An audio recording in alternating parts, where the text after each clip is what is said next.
Hey, what's up, everybody? This is Bill. Jack again.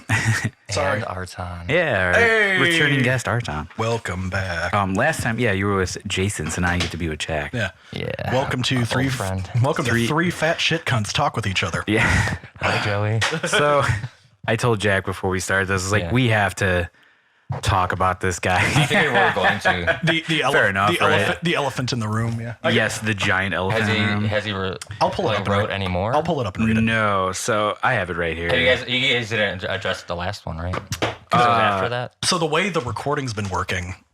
So tomorrow, a different episode with just him and I will drop tomorrow. That does not mention this at all. Oh, I see. So this is the one that it'll drop the next week, and Right.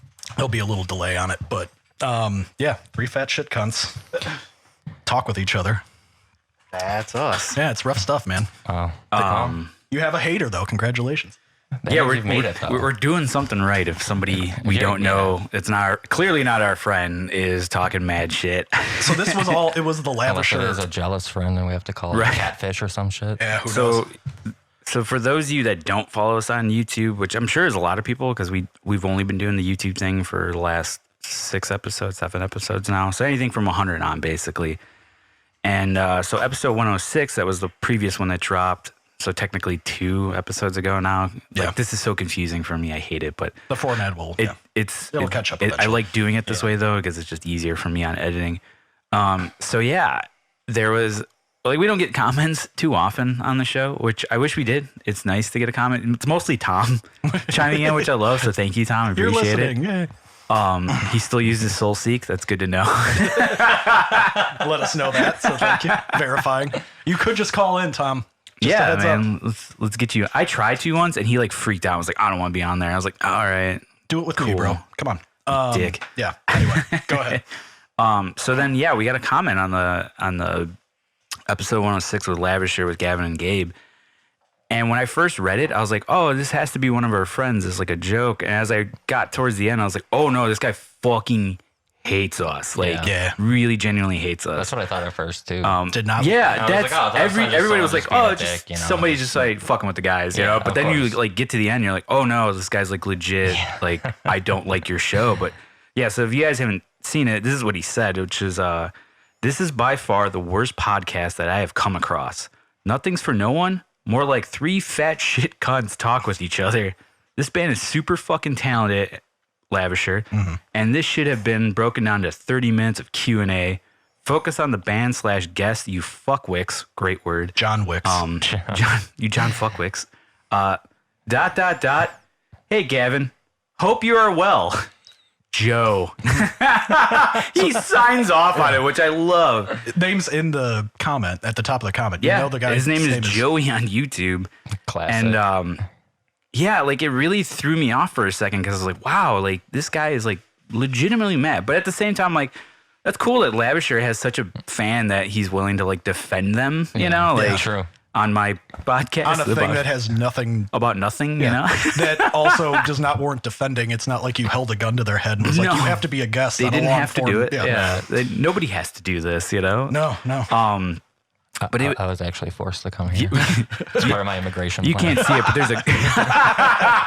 there's a gun don't deport facing him under the table right now. This is actually an ice trap. Yeah. So then, I responded because it's why the fuck not? We don't, like I said, we don't get a lot of comments, so I don't mind commenting back and forth. But I also didn't want to be But totally. on his level of this kind of meanness to it because Yeah, it was the- I mean, that's pretty up there. He's missing a few derogatory statements, Right. but It's intense, yeah. It's pretty intense, yeah. And my response was, I was like, technically, it's 2 fat shit cunts that talk with each other because it's not 3. Dave's not a host. It's Dave me was and just hanging Jason, out, yeah. Which is unfortunate And for Dave. Dave leaves, right? Yeah, well, I don't think I watched the whole episode. Clearly, yeah. And I said, Dave is a guest sometimes since we do this at his house. This is probably the only episode you've watched or listened to, so I understand your confusion with the format. Hope this didn't ruin your day, week, or year, Joe. That was a little bit of a snarky comment. That's my closest thing I'll get to good jab. Yeah. Give him a little something I'm if not they gonna come try at to you. personally attack this guy because I don't know him. I don't. Right. And even if you go on his YouTube page, there's nothing really on there. There's a video. I'll bring it up. It's kind of funny, but there's a video titled Kiev, and it's like my trip to Ukraine from like 2016. And what's funny? Sorry, Joe. What's funny is there's like the caption or whatever is I'll be doing more of these. He hasn't. Yeah. It's been 3 years. You really dropped the ball, Joe. I'm looking for more videos about the Ukraine. Production. Yeah. We don't know. Maybe he's still in the editing process. Yeah, he could be. I don't know. We could be promoting his content. Yeah, I mean, technically we are. So if you guys want, I mean, it's only like I think it's like a 40-second video. Perfect. So if you got like. That's about all I need for Kiev anyway. Yeah, it's like.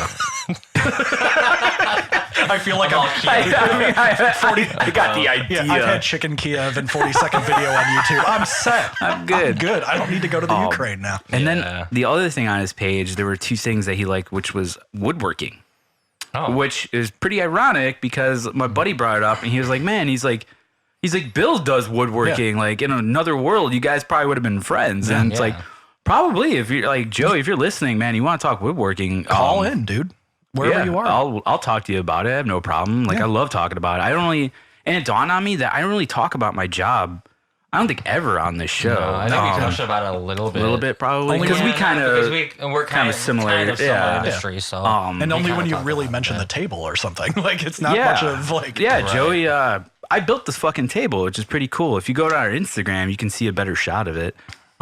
Maybe appreciate or you hate it. He probably hated it because he doesn't like me. What if this all started because of poor woodworking, in his opinion? Well, and he was like, I need to call this fucker out. Yeah, I've been looking at the back of this table through the camera for. It looks like shit. Yeah, I mean, that wasn't my main concentration, was the back of the table because I figured nobody would see it, which is ironic because now we have a camera pointing right at it. Yeah. Just switch the. Guys, don't look at the back of the table as much as you can. Switch the logo around. So after I responded to that, and like I said, I wasn't being mean. I think the meanest thing I said was like, hope it didn't ruin your day, week, or year or whatever. Yeah. And I genuinely do. I was like, I hope this didn't like shit up his day because like it sounded like it would if like he's so mad about it. Well, I think with guys like that, there's something like way deeper that's like nothing to do with anything close to the podcast going on in his life, and he's got to just take it out on anything and everything. And he clearly knows a dude. Yeah, he knows Gavin. So like and I asked Gavin about it. I was like, do you happen to know who this Joe dude is? And his response was like, I know some Joes. He's like, but I don't know anybody that would say that. Like, fair enough, you know. This is a clip from Gavin's a clip from the Kiev video.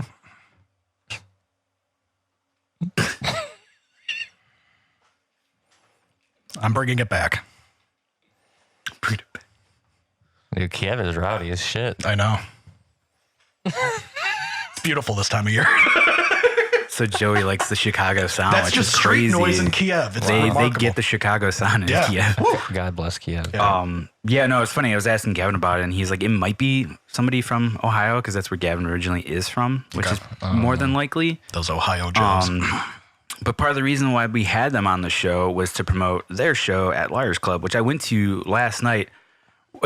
Hoping that Joey guy was going to be there. Like, I'd be like really funny. And not to like confront him physically, which I think is the dumbest fucking thing ever. Of course. Well, that's the thing. You never would have known who that guy was if it was there, but he would have known who you were because he's seen you on the video. So he had the advantage on that one for sure. Yeah. The only saving grace in all of this is I'm not one of the fat shit cunts in the video. Not yet. Wait till he watches this one and he's like, oh, fuck that. There's 4 fat shit cunts now. I don't blame you. We have a carousel of fat shit cunts. Just a revolving door of fat shit cunts here. They are plentiful in Illinois, so it's fine. We name the podcast Carousel of Cunts. I was telling him, I was like, we should hit that is a good one. We should hit up Mikey from Boardroom who did our logo. I should be like, can you make one that just says like 3 fat shit cunts and we'll use it for like one episode? Like it'd be so good. Thank you for supporting 3 fat shit cunts. Like in parentheses, this is for you, Joey. Like, Joey YouTube's I will die. Kid showbiz. But it's rough. I went to the show last night and this is the part I kind of told you, I didn't tell you. So I go there, and Lavisher, great band. They're like an alternative rock band. It's why you had them on the show. Yeah. Right. God damn it. And like their like I guess circle of friends is different than mine. I don't know a lot of people in that camp, and so like when I went there, the only dudes I really knew were the guys in the band and stuff. But then I met a few people there. One of which was a dude named Joey. No. And I was like, this can't be the guy. And then like we were talking about it. And then he like his ears perked up because we were mentioning that this guy Joey talked shit about us. And he was like, We're like, what? He's like, no, it wasn't me. I was like, no, I didn't think so. But in the back of my head, I was like, is this the fucking guy?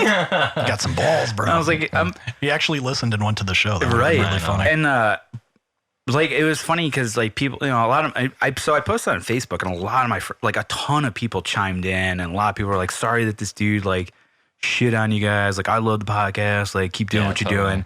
And I appreciate it, guys. Thank you very much. That's awesome to see that support. But like I said, people are like, you know, physically, you should go beat the shit out of this guy. I don't know who was trying to like curb stomp him or something on the Rick wanted to curb stomp him. He's like, I'll fucking smash that guy. I was like, yes. Bill. I was like, yeah, you know what? I'm getting a little heated. I'm flipping fucking tables over here. But fuck Joey. My idea is because like even like when we used to do shows and we kind of would upset bands that we kind of call out on their shit and they kind of like come at us like, I'm gonna fuck you up.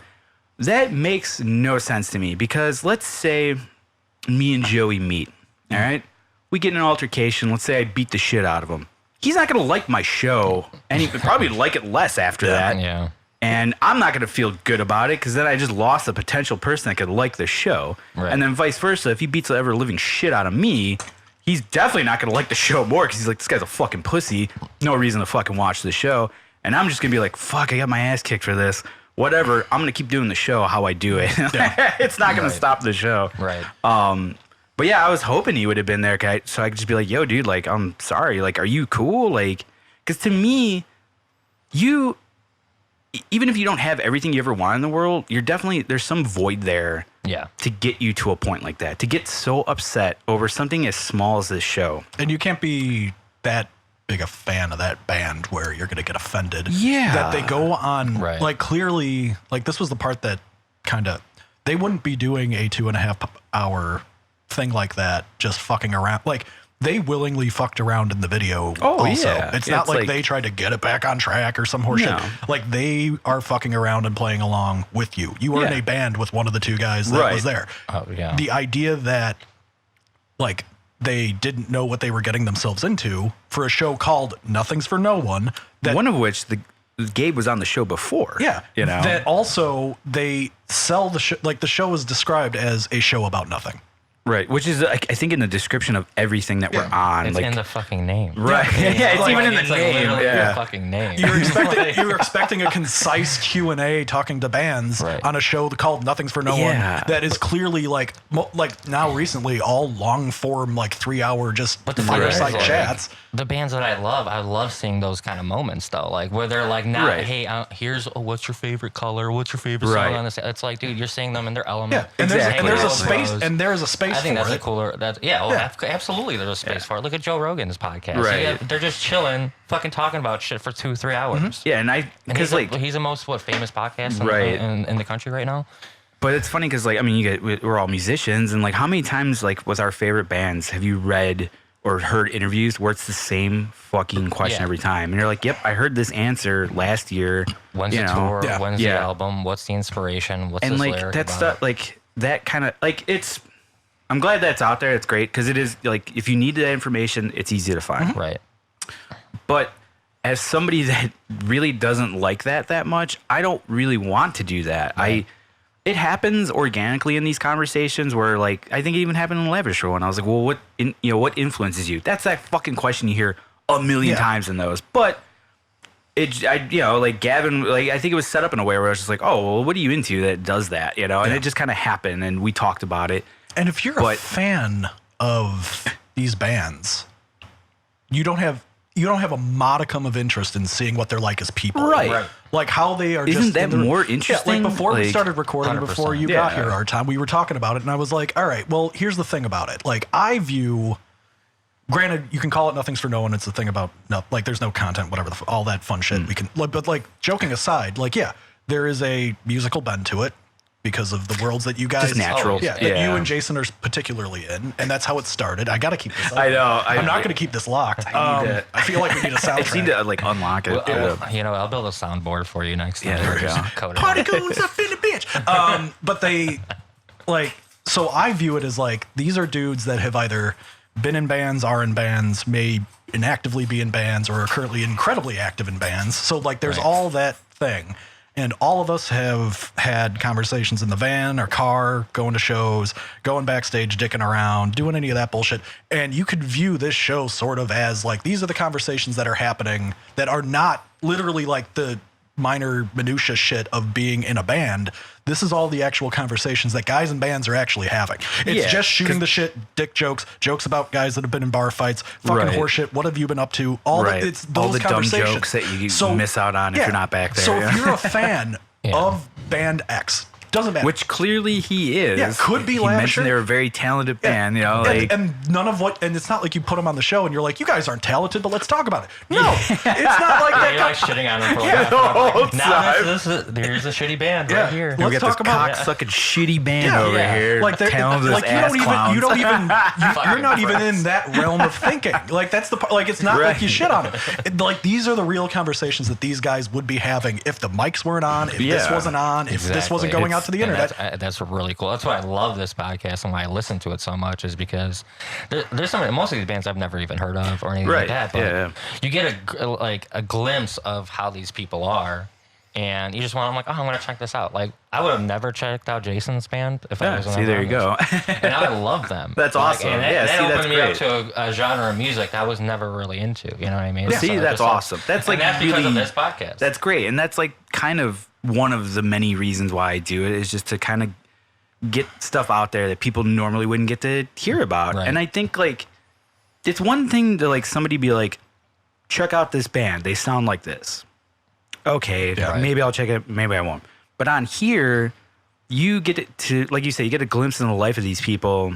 And then you can base it off of like, wow, I think these guys are kind of cool.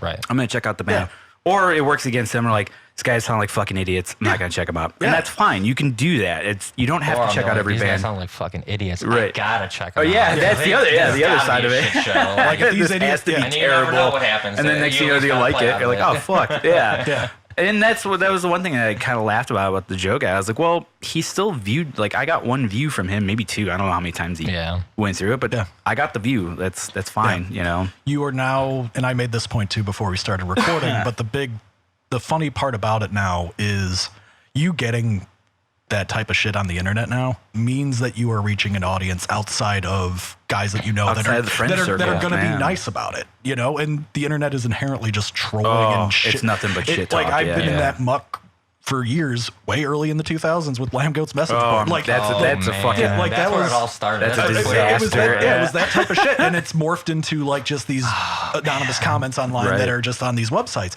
It's the same, like you know that you have a certain level of exposure. You can go into the subscription count all you want, bro.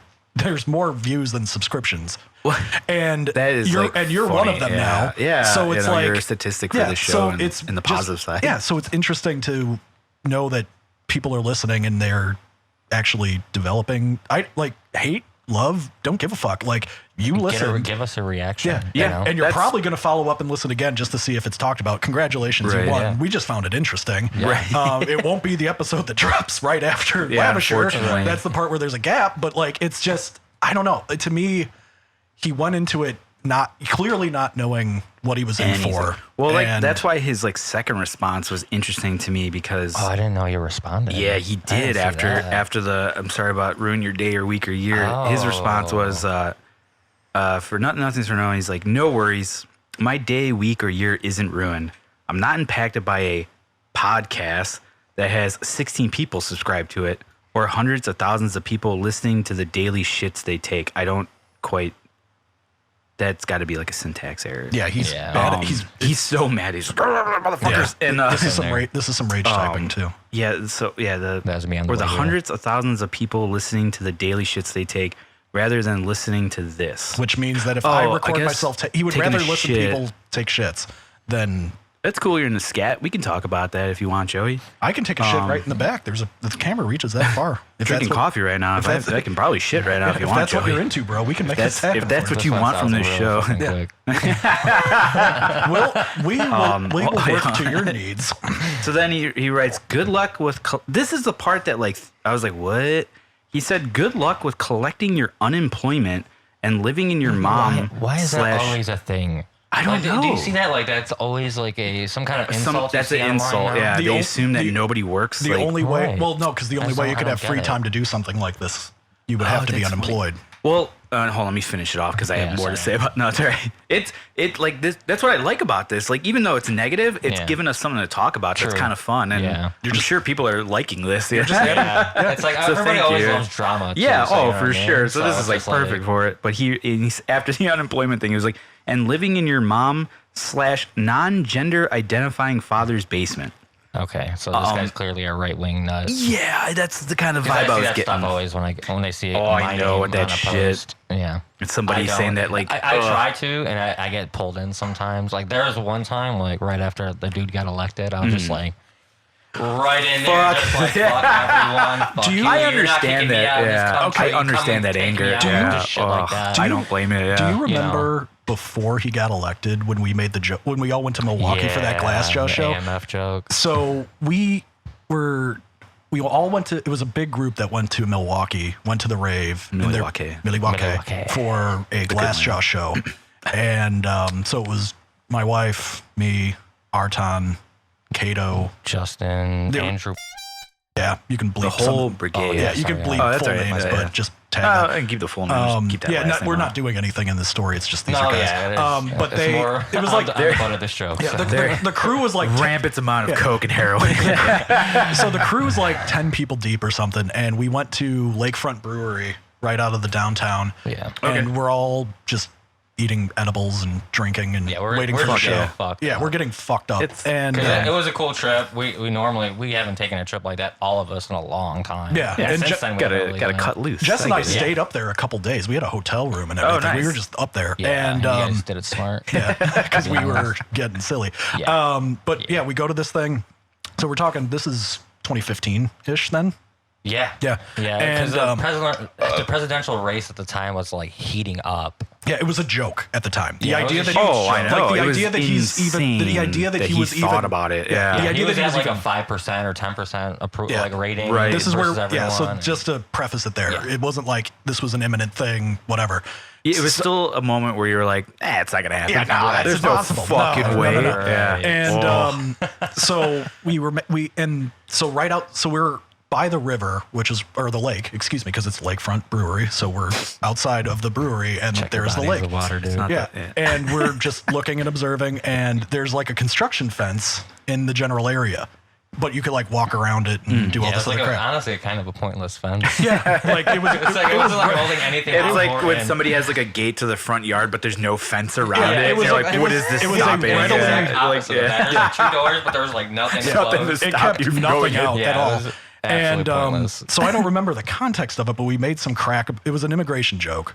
Well, yeah, because there was letters on it that said AMF, and we're like, what was it like? Anti-Muslim fence, because our Muslim.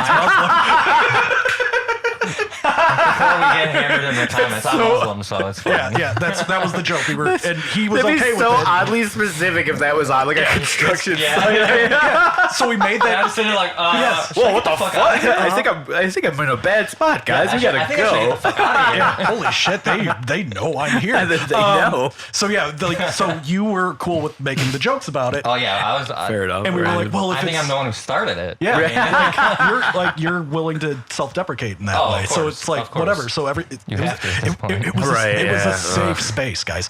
And so I was like, well, Artan, get behind the anti-Muslim fence so you can separate yourself from all. Do you have the picture? Or no? I got to dig deep. Oh my god! If you guys talk for like 5 minutes, send that to me. I'll try to put it up on our Instagram. Please. That's so good. And like literally, it's not that far. He's like gripping the fence, and he's like, and I look like I legit like just got out of a war zone. Like sad. Like I need to get in here. It was not letting me. It was like a fall evening, so like we're wearing like hats and like hoodies and shit. Like so and he's just behind the fence, and I just did the shit Photoshop of like it was like amps for BAMFs, so anti-Muslim fence for badass motherfuckers. Boom, boom.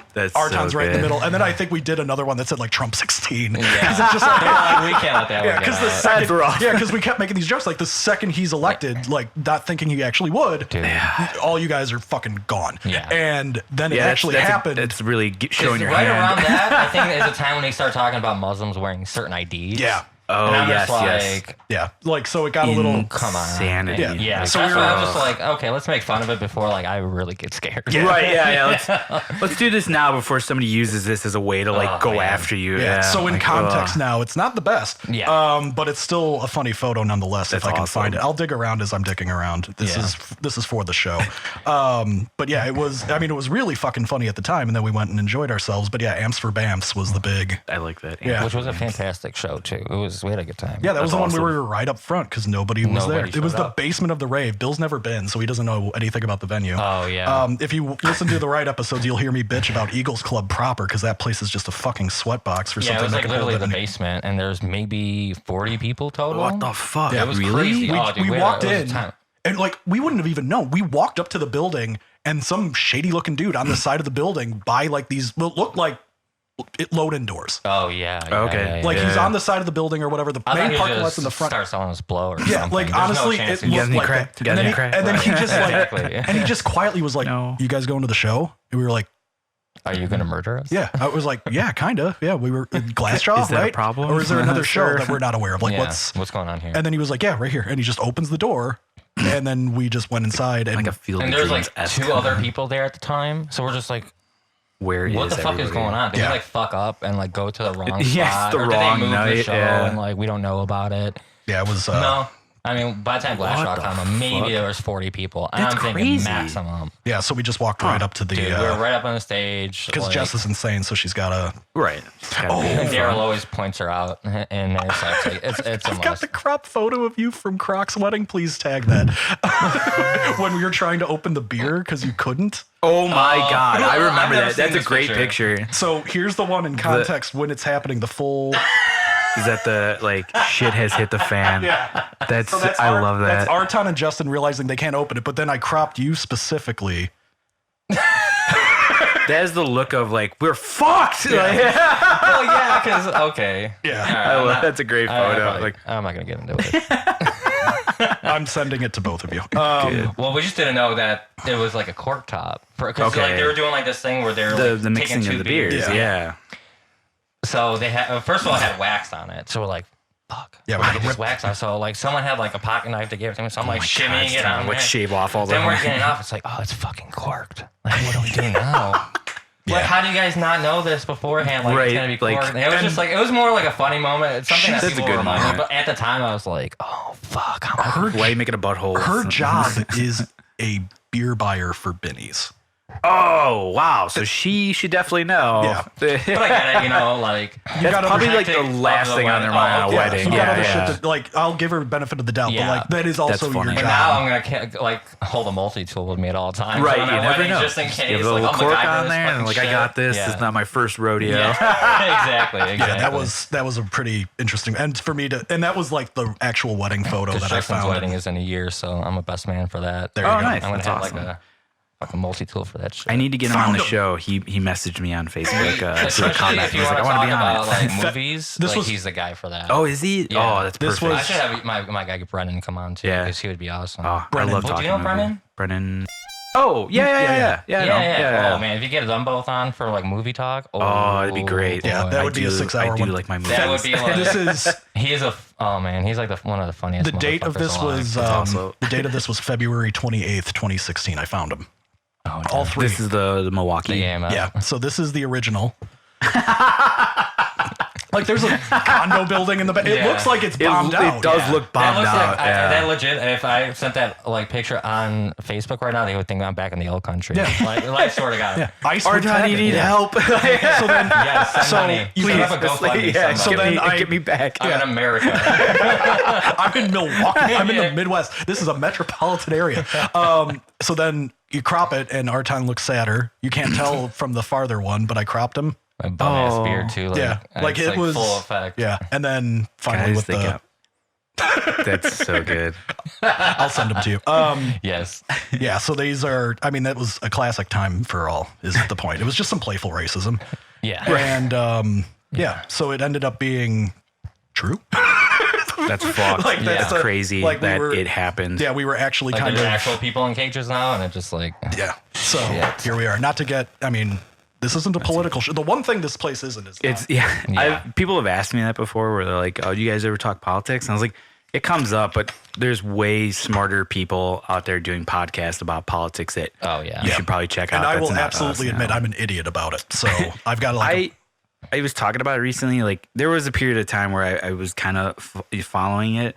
But then after this election, I was like, I'm done. I fucking hate it. Like it's such a bummer. It's just so brutal. It's leading to it's not going to be a race war proper.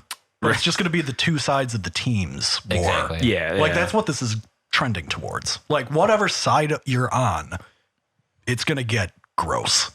Oh, absolutely. Yeah. No, I mean, both sides are pretty bad to each other. And because everybody's got those extremists on both their sides. It just is a horrible representation of them. And that's all that's being presented to us. Oh, yeah. That's what like the news likes to see that stuff. When you have like 90% of people are just like, I just don't want to die. Yeah, it's like I just want to get paid. I don't want to die. You know? I just want to make decent amount of money, and I don't want anybody else to die. I don't want to like get it for free. I want to work. It's like I just do what I gotta do. Fucking me for my money. That's it. That's all. That's all. Yeah, take money from me. Most people, I feel like. Do you have a clip? We have a clip of a guy in a MAGA hat and a guy wearing a Bernie 2020 having an argument. This should be good.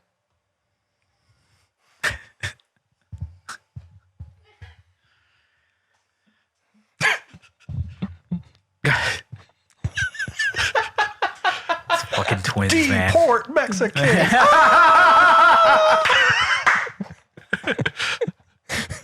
has to exist somewhere on the Trump side of things. Weed.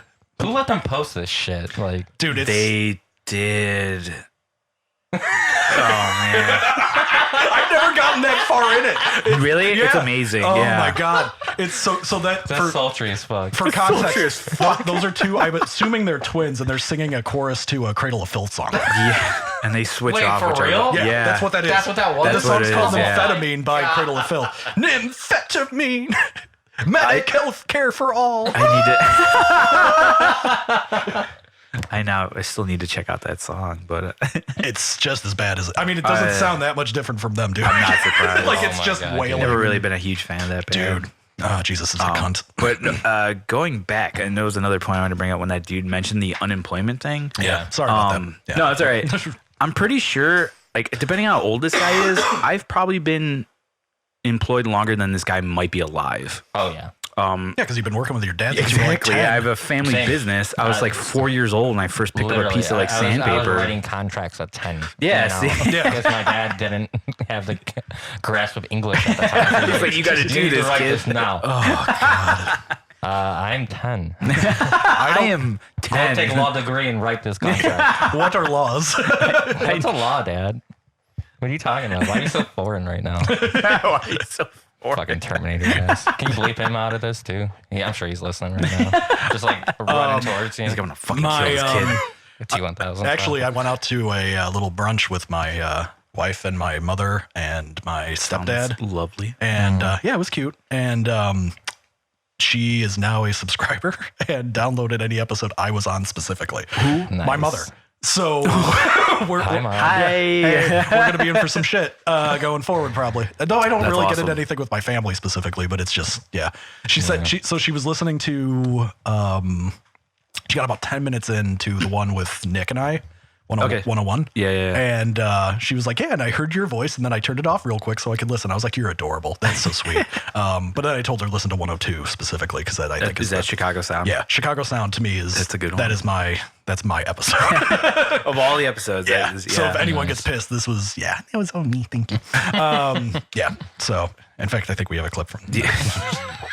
But, dude, it's all that. So easy to do. 3 hours of me just being like, what number is that? I have to. 102. 102. Yeah. Damn. Yeah, like when you're done that's here. definitely like when I'm doing paperwork. I'm gonna throw that on. Dude, it's so good. And again, you're probably not gonna get any work done because you're gonna be laughing the whole time. Like, yeah. Shit. And then that's fine. Yeah. And then that had a 1 episode run, and then it got a little tricky for us. Yeah.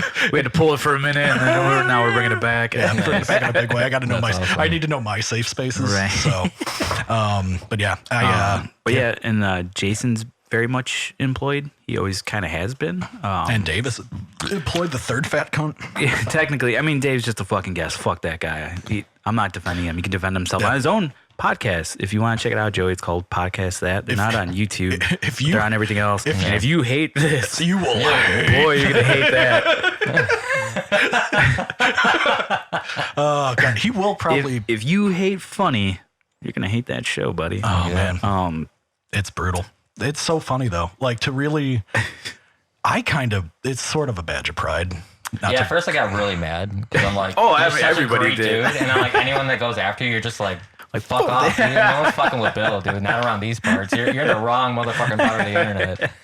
Yeah, I know too many people. I thought about it more. I'm like, damn, that's actually pretty good though. Like once you have like those haters coming out of it, like we were talking about earlier, it's just like we're doing something. You're getting something. If he has any friends and he makes them hate listen, it's only going to help. Yeah. Like I would love to get flooded with comments for an episode. You're talking about me on this podcast. Yeah, these fucking fans. Oh, these guys are kind of funny. I'm going to keep watching. Yeah, these fuckwits talking about. Well, actually, it turns out he is super racist and he loves the anti-Muslim fence and he turns into a huge fan. Like you're going to post that, he's going to be like, "Yeah, you put that guy." I like that. He's actively tracking me. He's going to hunt you down. Ice is on you, my friend. Oh God, not again. I'm on some kind of list for sure. It definitely worked against him on this because after that I posted a screenshot of everything and I wrote a pretty lengthy letter to basically anybody that listens to the show. I'm gonna piss real quick. Yeah, go for it. I don't want to read it. It's really fucking long, but you go on our Facebook page and our Instagram. It's all on there, and you can read it. It's essentially a thank you to everybody that's been on the show, that's listened to the show, subscribed, and all that stuff. And it was crazy how much that exploded on Facebook. Yeah. Like so many comments and people coming out of the woodwork messaging me like, well, we're sorry that this guy did that. And like, I love your show. I want to be on your show. And I'm like, yeah, for sure. So I think it's actually made our show grow. Well, it's like, you have so many people that respect you and Jason. Debatable, but yeah. Well, except Joey. And it's like, Joey YouTube's over there. I was about to say Joey YouTube's. As soon as you get something that gets attacked that you like, you see the flood of people. Oh, yeah. Because they might be like, silent watchers, silent listeners. Yeah, and you don't hear from them a lot, but like when something gets attacked, that they're like, I listen to this guy all the time. Yeah, it was great. It was very heartwarming. Yeah. Oh, yeah, of course. And it's funny because like I said, this show is really fucking small. It's not, and that's never my intention was to ever get 1 million subscribers and 1 million views and all that shit. Yeah, if you go into it like that, you're fucked. Yeah, and like anything I do, I always go in it with the lowest bar possible. Like every episode, I expect 0 plays. Like I don't expect even 1. I'm like, if we get 1, I'm like, holy shit, that's so cool that somebody wanted to check out what me and my friends are doing. Like, I think that's amazing. So thank you guys for that. I do appreciate it. I think that just comes from being in a band. You put something out, you're just like, oh man, I got 12 plays this right. week. And you're like so stoked about it. Yeah, like my music too. And I'm like, oh my God, somebody downloaded it this month. Like, that's crazy. Like you guys on Spotify, right? You see the stats on that. So anytime you see that, it's I used to, like Google Play was our biggest one. Like we would have like thousands and thousands of people in Europe. I'm like, dude, we gotta go to fucking Europe. Just tour to Europe. Just once. It's like they like our brand of rock. Let's go. And we never did anything with it. And that band is dead on arrival right now. Okay, well, so here's all right. So we can veer into this a strict 30-minute Q&A. Yeah, if this is what you're looking for, Joey.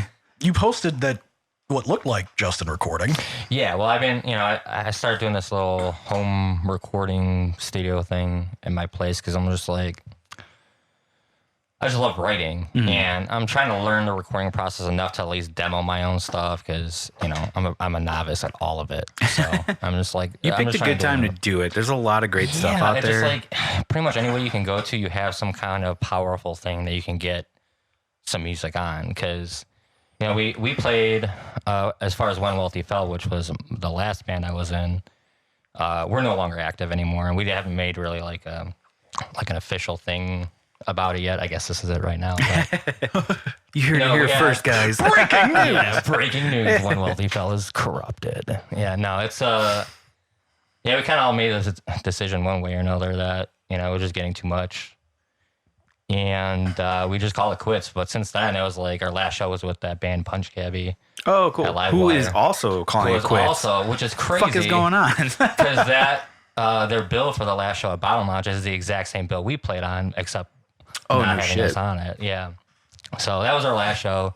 It was probably one of the worst shows I've ever played, too. Oh, So just like really? ending on that kind of note sucked. that's a bummer. It was terrible. It was like, it sucked because, you know, I was on their podcast. It was like their second episode ever. Oh, They were okay. like, dude, we need to get a show together. I'm like, I would love that. Let's do that. So we finally get the show together. They tell us 2 months in advance. Like, our schedules didn't line up. Some people couldn't practice for 2 months. Ugh. You know, some people, like, we were like spot checking stuff, and then like we just show up to the show, and it was like, you know, everyone loved it that showed up, but you just know when you're just like, damn, that was a fucking bad one. It was a rough one. That was a bad Like you guys one. playing was rough, or like crowd Yeah. response? Okay. Yeah. I mean, the crowd response was good. Like, it was mostly bands, and like whoever showed up, they were like half in the bag anyway, which was a big plus for That us. helps. Yes. That's Thank always God. good, I yeah. mean, the venue was cool. Everybody was awesome. Like, hanging out with Punch Gabby guys was a blast.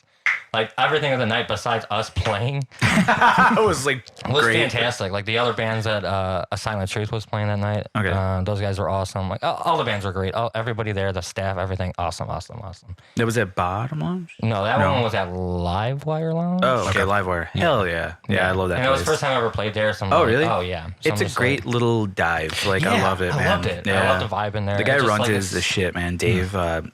He also did the ghetto carts that we were on, which was awesome. Hot as Nice. fuck. Not your fault, Dave, but it was awesome. Nice. Thank you. Yeah, and then after that, it kind of like fizzled. And This was how long ago then? That was in December, or Okay. I'm gonna say December. And then usually January, February is like when everybody's like, I slow down at work because it's cold out. Right. You know, I work construction and all that kind of crap. You're not And then- unemployed. Yeah. You're not a And fat I'm cunt that's unemployed. And I'm employing motherfuckers too. So Oh, look at that. Yeah. See? How about So that? maybe, So eat a dick a little bit, all right? see, Joey, I got an opportunity to get a job here. What work? Yeah. Yeah. Exactly. You're hiring, huh? Hey, what's up? Right. I'm always hiring. Jesus. By the way. You hear that, guys? Need a Any job? carpenters out there, hit me up. But yeah, like after that, we're just like usually like January hits, and we're like, all right, this is when we like write, figure Yeah. out what we're doing for the year, Oh, yeah. et cetera, Yeah. et cetera. Hey, all these plans laid out, because I'm like, I treat the band like my own like little business. Like I have, we're meeting with like entertainment lawyers before, and like I had like business plans set up, a whole nine. Like I had meetings with the band, That's all awesome. that stuff. Oh, yeah. yeah. And if you're I actually put in, gaining like- some play traction and shit, I mean, it's Yeah, worth doing our that. Google Play or our Pandora was at like 50,000 plays for. I mean, it was over 7 years. So Still. like That's still awesome. that was yeah. a lot for us. If you get and then- 50,000 views of this shit in 7 years, you'll take it. Like, I'll Hell- take it. hell yeah, It was the yeah. proudest accomplishment I've definitely had. Yeah. I've never thought we'd even get that far with that. It's a nice round We've number been to on break. like radio stations in the UK. We had like 4 different guys like. Oh, wow. We're on there. That's awesome. Like having a British dude call you brilliant was probably like Wow. one of Yeah. the coolest moments did it. ever. That's it's great. Like, fuck yes. I mean, his show didn't last much after that. But I don't know. That's 'cause What's we're- going on with you guys? Are taking I know, everybody we're just down taking with you. fucking Everybody. I was like a black hole band. Fuck. black hole. It was like band. when Something Is Waiting, we were doing our CD release. Yeah. All the bands that we kept hitting up to open or close, all were breaking up or were broken up and just didn't announce it yet. We're like, what the fuck is going It's that time in on? our lives, man, where you're just like, fuck, man. Life trying to catches get up, it. You know, man. you have people that are married, starting to have kids, taking vacations, doing all that stuff. You're trying to fit a active, like legit band in that. And then there's Not Brian. easy.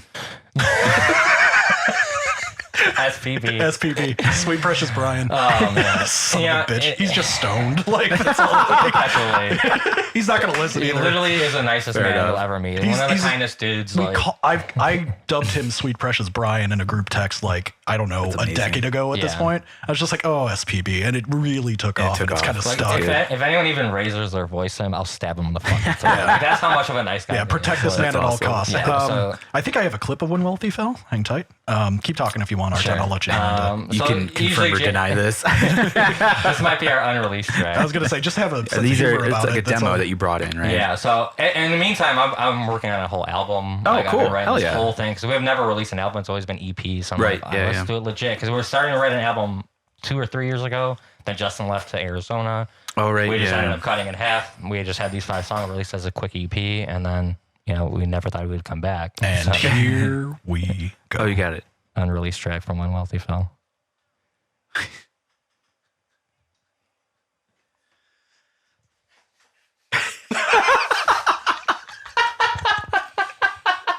Dude, that's legit Amelia Clark No fucking Yeah. way. It's really her. doing yeah. a Rasta song about the Targaryens. Damn. I wish we sounded like this, dude. You still can. There's still time, Still Artan. fine. just put Justin in a fucking Rasta hat, and I think that's really all you need. That's all you need. Yeah. Yeah. Yeah. So Get anyway, some steel drums in there. It'll be fine. Bum, bop, bop, ding, ba, ding. Call up Amelia Clark. Apparently, she's available to do shit like that. She's not doing anything right now. So. Definitely. We'll call her. Beautiful. Please, Khaleesi. Yeah. Oh God, so good. Yeah. Anyway, so it's like a studio project thing at this point. Yeah. So like the band, more or less, I was writing not only an album for the band, but also writing a separate album. Okay. Oh, cool. Because I was like, you know what, I want to do something I have more control over. Mm-hmm. You know, I don't know how much different it's going to sound or whatever, but I just want it like. It's even if it's something where you can dump some ideas, it still works. Yeah, yeah. So I've been writing with the drummer of When Wealthy Fell. He actually is a guitar player too, so I've been writing guitar parts with him and just programming drums. Oh, nice. Like just in GarageBand, and we'll like just send shit back and forth to each other. And we have like 30 songs right now. Holy shit. And then we have about 6 that we're just like really honing in on. Yeah, we're really honing in. 3 of them are old When Wealthy Fell songs. We played live a few times, but.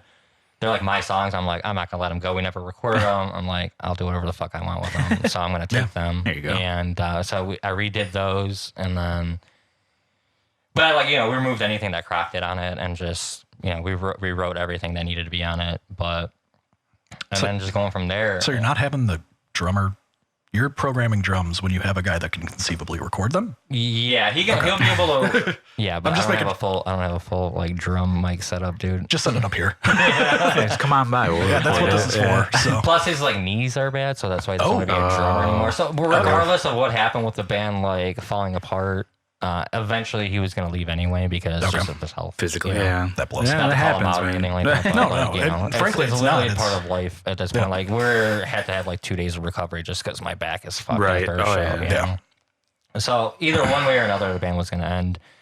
You know, we played around with the idea of possibly doing like a farewell show, but I'm like so disconnected from it at this point that I'm just like, I just don't want to do it. You know? Fair enough. It's another thing. It's because it's been 6 months of nothing. Yeah, and if it's been hard enough to. And then it's been brought up to like now to do it, I'm just like, no. It's kind of like, first of all, I did like 90% of the shit, like the marketing, I was going to say, setting up shows. If anyone else, like this isn't, because we all know the guys that are in that band, not to throw anybody under a bus. If they want to get everything together and figure out the logistics and get that practice schedule going and all that, go ahead, go ahead, do it. You put it together, and then I'll show you. It's like you've done enough. Yeah, I'm the one going to shows every weekend, trying to meet other bands, trying to like connect and like doing all that stuff. I'm the one going on podcasts. I'm the one going on like doing all the anything networking and everything. stuff. And I get it. Like I knew walking into it, like I was gonna take a bulk of that, but like.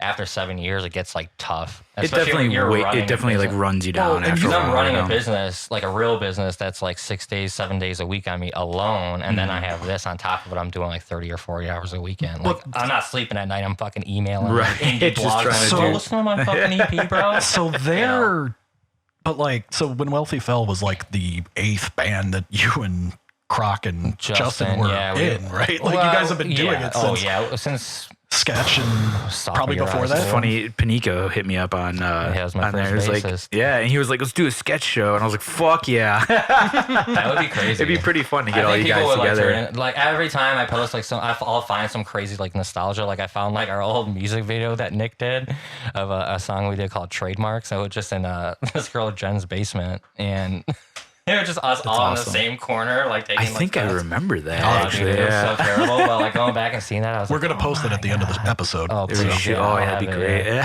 It's so ridiculous, but it was fun. Like it just brings back those awesome memories we had growing up. Yeah. So you've been doing it with them though for pretty long time now. Like, over a decade. Easily. So it's I've never not been in a band with either Justin or Jeff. Like Jeff has not been in a band once with us. We were in a band called Access, which was like a hard rock band. But like I was always in a band with them, either one of them since high school. Yeah, so I've never been not with one of those guys. That's awesome. Holy shit, that's crazy. It's almost like the Mars Volta, like Omar and Cedric. They've been in like a bunch of different bands. They've always been together. Yeah. That's kind of that's the same. That's awesome. Same thing. So I unfortunately don't have that with anybody. No, literally no one. A lot of people have come and gone. Yeah, that would have been really funny if you have always been in a band with Jose Sanchez. You could bleep that if you need to. No, it's fine.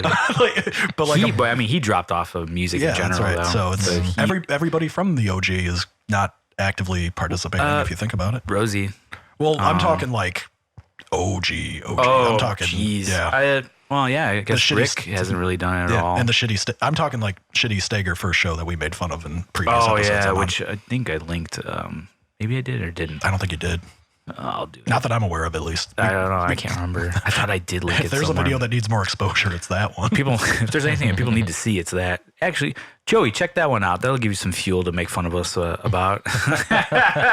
Oh shit! Look at that. It is a good point. Fantasy football. Sorry, we're in the same fantasy football league, so don't draft him. Oh no, I'm probably gonna draft him in the first now because he's injured. Oh god, leave that to David. Yeah, this should go. Artan and I have known each other for a very long time. We're in a fantasy football league together. It's nothing. Very, very long time. Yeah, I berate him and send him trade offers at 2 a.m. And literally last season, I told you specifically, if you accept this one, I will leave you alone the rest of the year about it. Just because of that. Yeah. Did he hold up his end of the bargain? Yes. Oh, yeah. He didn't watch me the rest of his time. I was like, no, dude, I just need the one. If you want me to stop this. Did you regret it at all? No, it was a good. I think it worked out. I mean, my team was kind of trash from the get-go, so I was like, I was kind of pilfering one good player and giving him whatever I could. And at this point, I'm just like, it's not going to make a difference in my year, so you can go ahead and take it, buddy. It's but literally, like, I have to promise people, like, I will leave you give me alone one and you won't be berated. Fair enough. Because I send sales pitches, I send long, like the text love chains. notes, like I'll send gifts that are just like, do this for me, and just like I'm annoying as shit in that thing. You're not in a league with Danny, are you? No. Okay, because he is like probably comparable. Yeah, like I've seen it, and it's the funniest fucking thing ever. Like he's like one kneel away from being like, please give me this trade. Like it gets. I've seen him like in a drunken tirade where he's like $20, $40, 60. Yeah, he's like going up, and they're like, he's like, please give me this trade. And they're like, no, dude, I can't do that. I've yet to offer money. Not yet. Once it gets to that point, I'll be like, all right, I'm listening. I offered. All right, let's hear it. Well, as good as I still owe Croc beer for it. Oh, that was a trade? Yeah. I was like, I will, if you do this trade, I will also give you some Bourbon County Stout. And I was like, those are expensive ass bottles. So effectively I'm giving money away. True. So Croc, I still have those. I have to give those to you. Man, now it's on record. You could have probably got away with it. I know. I don't think the league knew that I was bribing them either. I think I just exposed myself. So collusion. We'll put the get Mueller on it. And that one did not work. The one with Croc, the guy I got immediately got injured for the rest of the year.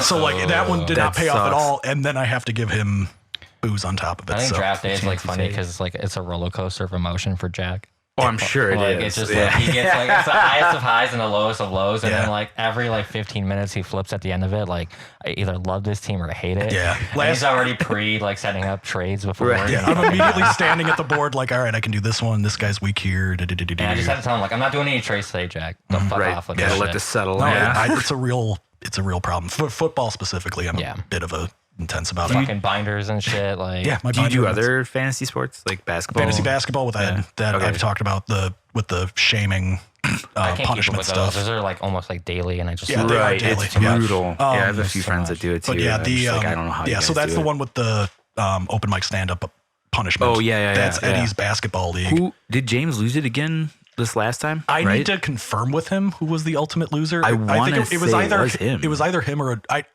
I think James definitely lost for the regular season.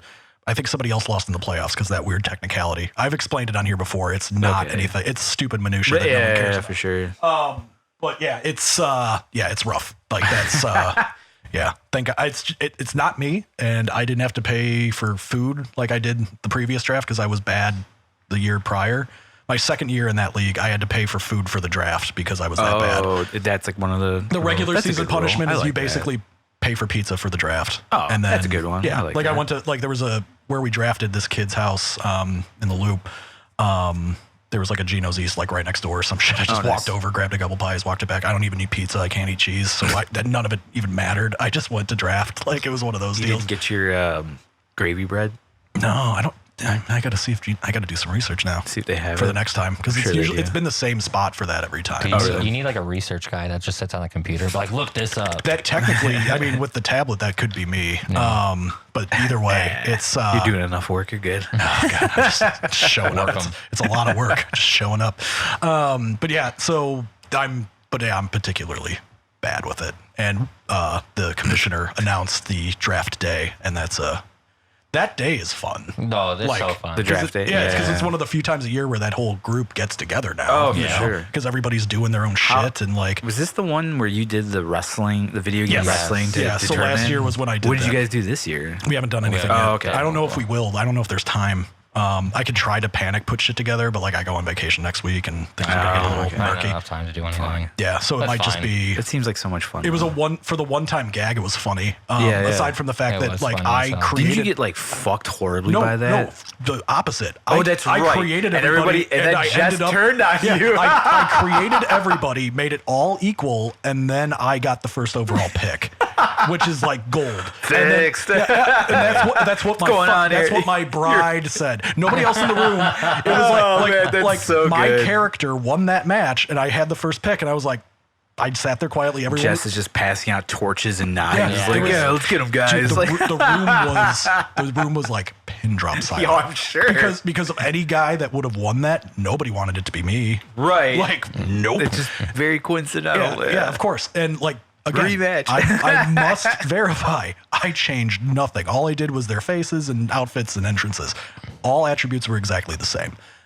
Everyone was rated an 84. I could pop that thing back open and show everybody. Yeah. That said, so I win. If you need a lawyer, I got one. so Exactly. don't worry. The room gets dead ass quiet, and then there's Jess going, "It's fixed." And I was like, Love you too. Like, like they are in That's my so home, good. and they're doing. Like I was like, God That's damn awesome. Classic though. it! Yeah, it was. so Oh yeah, good. you weren't there for No, I it was, proper. everyone That's was right. like Snapchatting me, my guy. Which what was I wearing on the tank top? Oh fuck! I gotta dig back and look. Yeah, it was just fucking so funny. hilarious. Everybody was. It was all absurd. Yeah. Crocs is by far the best character. Why? It was the one that looked most like him. Oh, really? It took like They of had all hair the guys and that looked the everything, same. beard. Yeah. Like, Yeah. That's awesome. Because I think I mentioned this on another one because I brought it up, but there was so like you can't do intergender matches. Like you can't have women and men fight in the game. Gotcha. So I had That's to so create weird, but- Jess and Ashley, Ron's wife, as men. So I took a lot of liberties with the two of them. Oh, man. Particularly That's Jess. so I gave good. Jess a tribal forehead tattoo. Naturally. And she Why had not? and she had Kane's entrance with the fire and all that. So this fucking Perfect. dude, but Right. supposed to be a woman, Jess, yeah. comes running in, and you could do like nicknames for the characters. So like her nickname was just Rage. And so her avatar Holy guy is like shit. walking to the ring, climbs over the top rope like Kane used to, does the whole fire bit, and just like coming to the ring, Rage, and just that was That's so it was good. so Amazing. stupid. So yeah, I don't know if anything's gonna happen like that this year. Like Bummer. Yeah, well, honestly, I'm shocked that Jeff actually got a date out.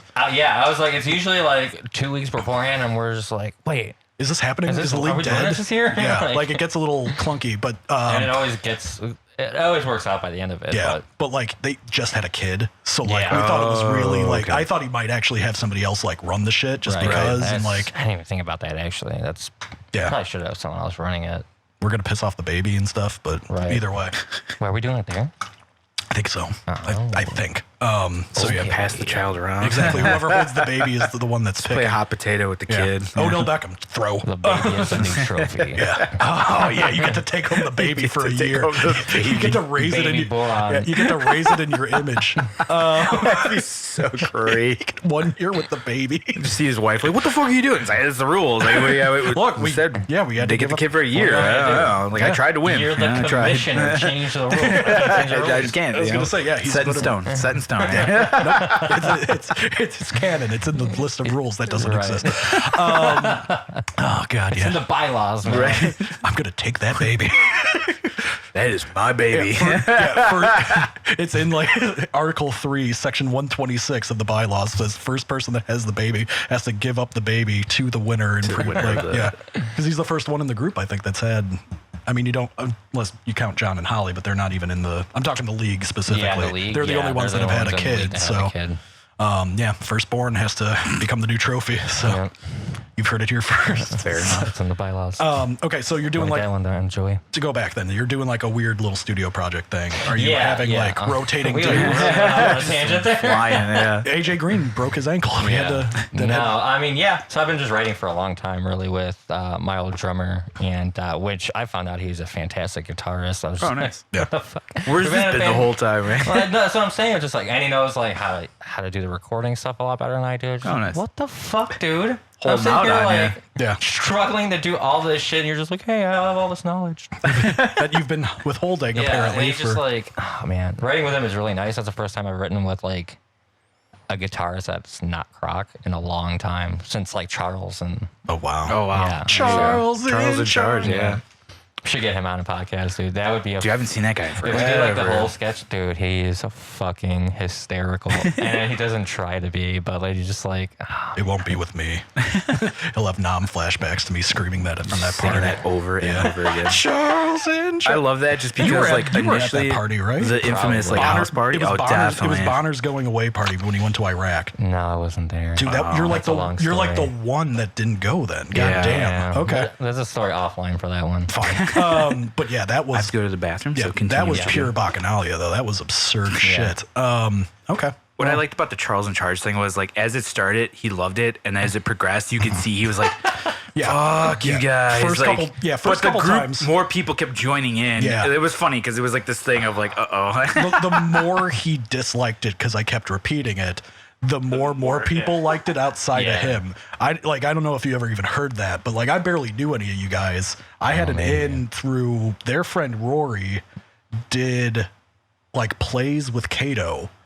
And that was really? Yeah, and that was our weird into that. Like we knew practically, like I vaguely knew you guys, but most of you were indisposed doing stuff. Right. And we just got this invite, I think, through Kato. And just every time, like once I found out his name was Charles, I just kept going, Charles in charge, just getting obliterated throughout the night. It was terrible. And the first couple times he playfully chuckled along. He was playing nice about it. Like he was doing okay. And then, as it kept going throughout the night, he kept going, like eventually I think he started yelling like, shut up. But because like the rest of the party would get involved and they were all singing it as well. It was rough stuff. So I'm not proud. I would love to, like if we really did like a sketch podcast, that would be fucking hilarious. That would probably be one of the funniest ever. We have Justin, Artan, Jeff, and it was you, we had Justin, different drummers.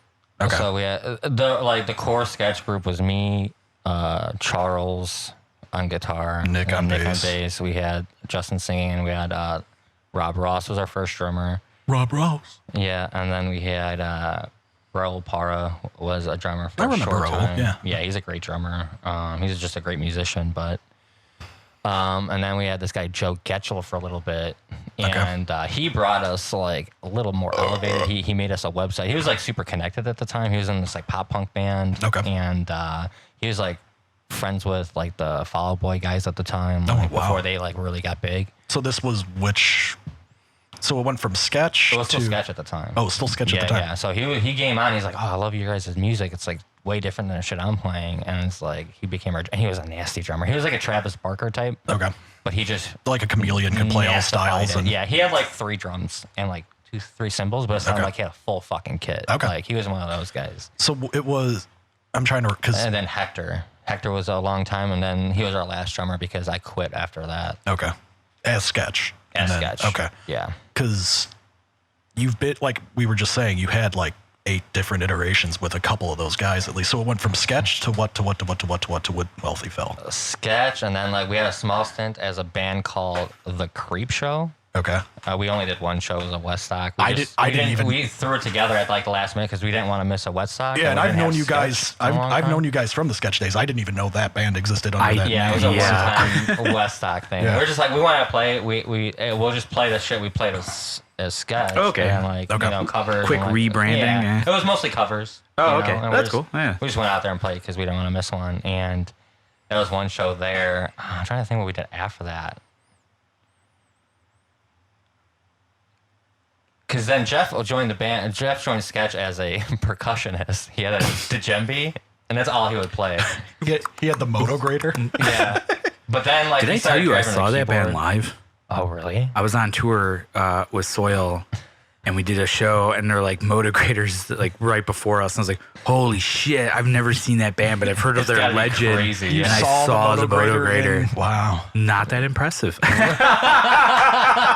It just looked like a hunk of junk with a giant string on it. It was, man, it was brutal. And from what I've heard, like that band has had like, and I don't think I'm exaggerating, but I think there's been like 30 some odd people that have come and gone from that band. Well, they were like Slipknot light because they had like 9 guys to start anyway. So. Yeah, because they had like the 2 guitars, bass. I think there was like a keyboardist type thing going on, drummer, singer, and then the Motograder. And then like because they dress up, it's pretty easy to just like replace people. Oh yeah, and nobody can tell the difference. Right. But yeah, from what I've heard, and I don't know if they're still going because that was like 3-4 years ago. I know they were playing like the Bada Brews of the world if they were playing shows. So it's the not show, like... I'm trying to think of the show. Because there was somebody on that bill that I did want to see that I had not seen for a really long time. Because like someone, I guess, plus to going out with Soil is the fact that I get to see a lot of these old new metal bands, that some of which I hadn't seen ever. Yeah. And some of which it's been so long. There was one time it was really cool. I was actually out with Nonpoint, and we were... I forgot where it was, somewhere out west in Illinois.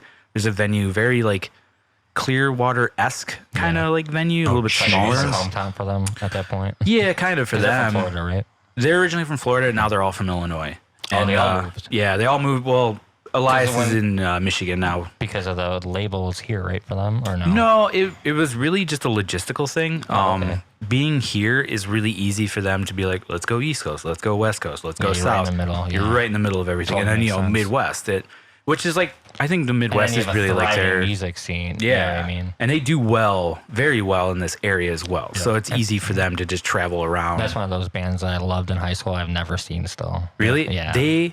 And I'm not just saying because they're friends of mine. I've worked for them. They are a great live band. They have to be. Like I've been like itching to see them like in a small venue too. If you ever get a chance, I legitimately go. If you've ever been a fan of Nonpoint, like go see them now. Like they still like I'm not trying to throw you guys on their bus. They're older dudes, but they still fucking kill it, dude. Like it's insane the amount of energy that still goes on with those dudes. And like I get tired watching them. I'm like, dude, my back's hurting watching you guys do all this shit. Like right now, for sure. Just all the Nonpoint boys. And I never listened to them actually. Oh man, that was one of the bands for me. With them. The new metal band that started with NO that I listened to was Nothing Face. I never got into that. Never got into it, but Charles loves them. Nothing Face is, I like them. Yeah. I remember the name. I remember hearing it a bunch, but I never checked it out. Aren't they like a super group though or something? Or then they have like band members from other, maybe I'm thinking of something else. Yeah, that I don't recall. Yeah. No, they just had an album called Can't Wait for Violence. That was good. Like for that era, it was like, okay, that's,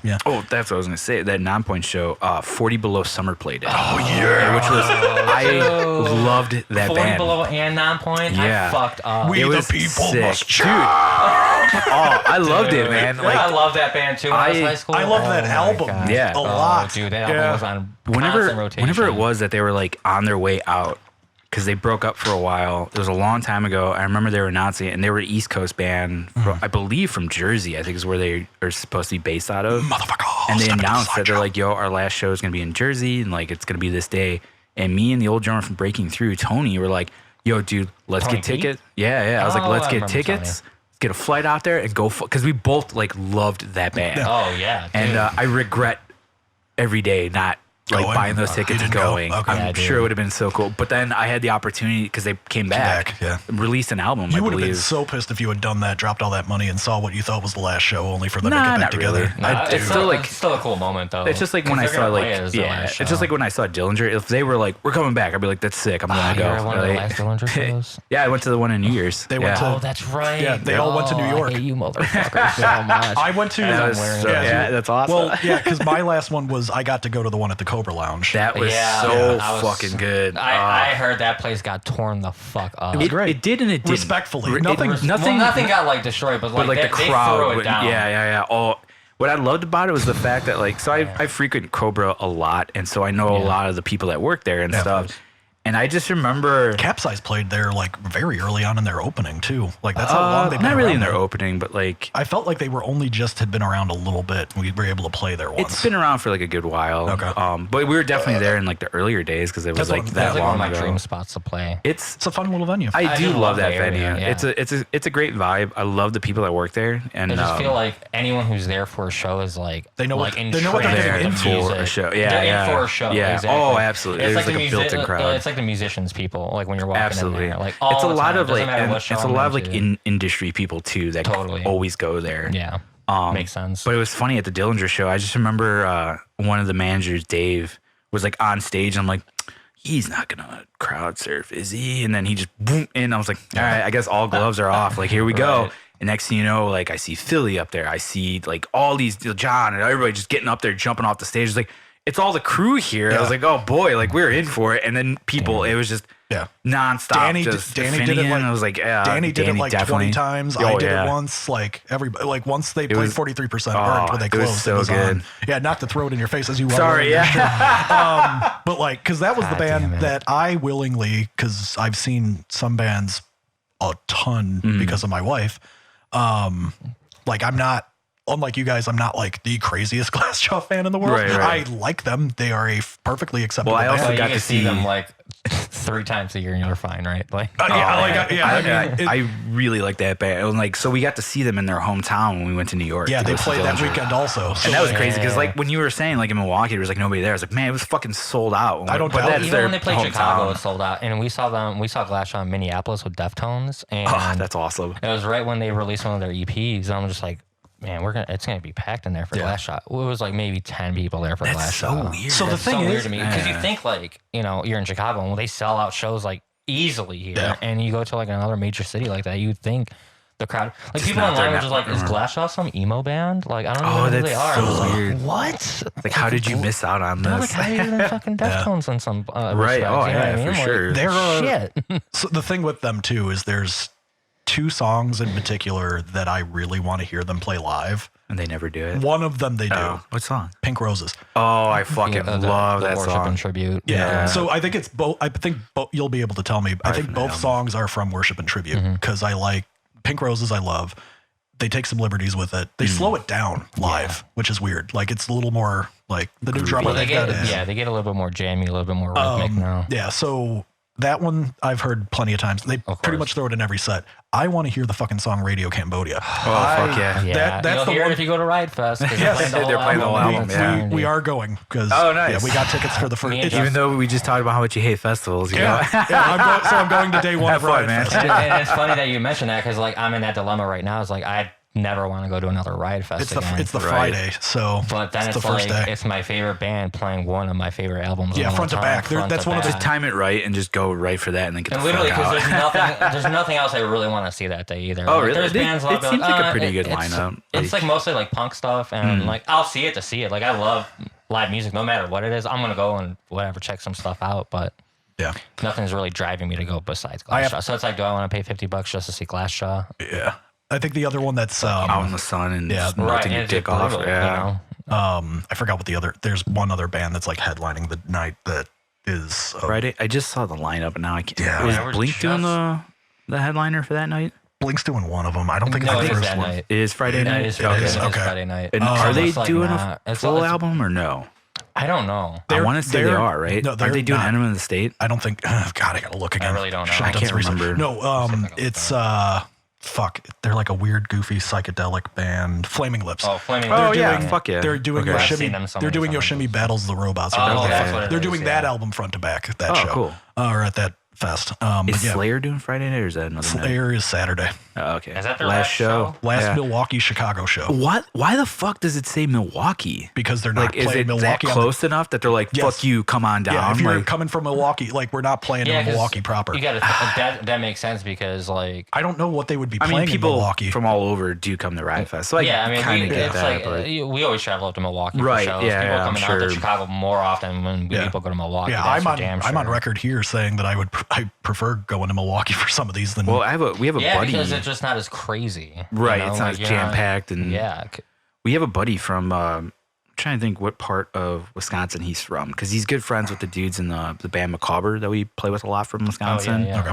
And he's done merch for them and stuff like that. And I think he kind of TMs a little bit, but I've seen him so many fucking times at Reggie's because he just greyhounds it all the time because he loves going to Reggie's so much. And he's just like, I love Chicago. He's like, I make a day out of it, man. I get here early. He's like, I go get the food here, and then I go over here, have a couple drinks, and then I come to Reggie's, hang out. Then I go to a late night spot. He's like, get some breakfast food, more booze, and then I just wait it out until the bus comes back in like 6 a.m. and then goes right back. And he's done it like a bunch, so many fucking times. Like I'm always so surprised to see him. Good on funny. him. I mean, that's he clearly has done it before, so he can plot it out a little bit. And he knows the spots. Yeah, and shit, he's got it down. It's really funny. It works out. But yeah, so that'll be hopefully the last fest I go to.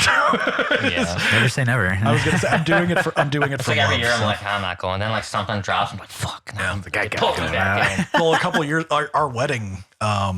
Now it'll be 2 years ago, I think. At that point, 2. I should know that. Yeah, 2 years. Johnny's too. It was Riot Fest weekend that weekend when that happened. So I remember that. Oh, okay. Yeah. There were a couple people that were like, God damn it, you're doing it that weekend, you fucks. But that's all right. What are you gonna do? It'd give me a good excuse not to fucking go. I was gonna say we gotta.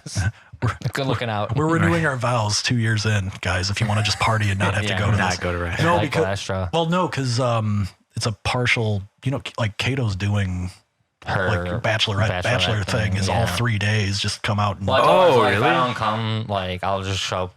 Like I think they're doing karaoke after one of the nights or something. Okay, are they gonna have the energy for that? Like I don't know. That's why I don't want to like. That's the thing. Like you're gonna be at a festival all day. Yeah, I'm not doing all 3 days at all. No chance. No, like, I would only do the Friday. Yeah, that's it. I'm just I would just go literally just for Glass Show. Fair enough. Yeah, I think she'd probably still appreciate it, even if it's just the one day. Yeah. Oh yeah. And even that, I'm dreading it. Not for the party element of it, but just literally the festival element. Yeah, I can't stress it used enough to be how like much I don't like them. That'd be like another moment for us all to get together. Right. It's a good excuse we all for would go sure. to the fest, and it's just like, I love that whole idea of it. Like anytime we're all together, it's always going to be a great time, but my body can't handle it. Like I work a very physically intensive job, it's and just doing that shit on top of it, just like Let's see, where I work, like I don't have air conditioning. I don't work in a fucking like office job where like it's comfortable. It's like I work in a fucking disgusting hot shop all fucking day. I work outside where it's like raining 1 month, and then hot as fuck to second. Humid as all fuck. Like I deal with bugs, fucking all this bullshit, bushes, motherfucking bushes, fucking dude. bushes. Rose bushes. Fuck that shit. I collect unemployment. Joey's got your number. I'll go back to mom's basement. Little did he know. And your dad, who is gender fluid or whatever the fuck he said. Oh, he's fluid. Such a cuck. What's up? Hashtag cuck dad. All right, my friend. Not to fucking go back to that guy, but this could be the end of it too. Whatever. I don't mind bringing it up. Like I said, it's good fodder for the because you guys are talking about literally hard labor jobs that you guys do. I know, where you are gainfully employed. And yeah. Anyway, and then having to go to a festival after working out in the heat, I'm fucking good. Yeah, it, honestly doing not it. Enjoyable. Honestly, doing it feels like work. It really does. You like might as well I don't know. Like I can see kind of why people do it because it's kind of a one-stop shop for them to see everything. And and if it's like the one thing you do a year, like that's cool. Yeah. But I mean, there's some people that it's like a career where they're like, I go to every festival I can, and like that how shit. can you even like? You went to comfortable? Bonnaroo with those guys and stuff back in the day, right? Okay, just the once. Only one time. Yeah, so like Jess wants me to go to Bonnaroo badly. She wants to go to one more Bonnaroo. That's the one in Tennessee. It's not fun anymore. You fucking camp out there. Gotcha. So you're there for like, I don't want to do that. I don't like camping that much. That I don't even want to. That to me sounds like a fucking hellscape to me. Okay, so like, so you don't want to do Burning Man? Dude, that's like what it reminded me of. A little bit like that. I've never been to Burning Man, but like I have a cousin that goes like every year, and it's like, how the fuck do you do that? But I get it. He's like a banker, so like this is his chance to be like, I'm gonna do it up while I can. I get it. Yeah, fair enough. I could definitely see that. But it was just like you're all like tent to tent. Like you have like these little like shanty towns that you create basically. Oh, for sure, yeah. And you don't shower for like 3 days, no nothing, like whatever. Everyone's on drugs or drunk or like ODing or something. It's a 12-hour drive or whatever to get there. Yeah, it's a 12-hour drive. It's just like a nonstop like fucked up fest. And like It's cool. Like, it's a good experience. Like, I'm glad I did it early on, but if I wanted to try to do that now in my early 30s, I'd be fucking dead. Like, there's no chance. Yeah, she keeps saying, like, I want to do one more, because she went to a couple, I guess. Okay. And I don't know if you're going to enjoy it now. I really don't. That's kind of what that's kind of what dissuade you from it. No, I know I won't enjoy it. I definitely wouldn't enjoy it. I argue vociferously against it. I'm like, I'm not doing it. If you can pull some people to do it, by all means. I'm not going to be one of those guys. The only camping thing, you, but I won't go. Yeah, exactly. The only like camping thing I do would be like when they go up to fucking Spooner with Jeff's cabin. Yeah, that's it. It's awesome up there. Yeah, and that's whatever. The commissioner we were talking about from before, his family is a cabin in Spooner, which is like a 7-hour drive up his north. Precious brother. Yeah. That family owns this. Cool. They have like a little family cabin way up north. It's actually way closer to like Minneapolis than anything else. It's Minneapolis is like due west of this cabin. Because we went to a music festival from there one time. There you go. So if you're ever in close again to that area, Minneapolis, go check out Mortimer's out there. It's a great venue. There you go. It's probably honestly it would probably be like an hour or two drive, give or take. If you did it, you probably know it's probably only a couple hours from what I could see. From Minneapolis to there, yeah, just looking like at an hour and a half. Yeah. Oh, okay. Yeah, that's not far. So, that's so like driving to Madison. It was like 2 or 3 days. Yeah. It was like Tool was playing, like a bunch of bands, Flaming Lips, a bunch of fucking bands were playing. That's so cool. we all got tickets, and then from Chicago, that's like a 7. It's all day. It's long. We went to the cabin. It's we like an went 8-hour out there drive, during the day, came back during the night. It was fucking awesome. Oh, nice. Yeah, That's cool. It was cool. See, when it works out like that, I don't mind, but like I just can't. I don't know. That's the farthest thing. We were super young at the time too, so right. Like, you have the energy. You have the good back to do it. Exactly. You know? Like we used to go back to like thinking about the days where we were hanging out with the same group. It's just like we would party like Friday, Saturday, Sunday. Oh yeah, for sure. Like and throughout, then, like, the next and then day, deal with it Monday morning at work. We'd be like, I'm a little hungover, but we're fucking good, you know? Right. Then, it's like I'll bounce back. Always. It would be like nights full of like 13, 14-hour fucking just binge fest. Oh yeah, for sure. Now, if I have like more than 6 beers, I'm like, I have to take the next 2 days. I have to recover, and it's just like, God damn it. It was funny last night. So like I said, we were promoting the Lavisher show for episode 106, and it was at Liars Club, which was really cool. Have you ever been to Liars Club off of Fullerton? I think I've maybe been there. Yeah. It's a really cool spot.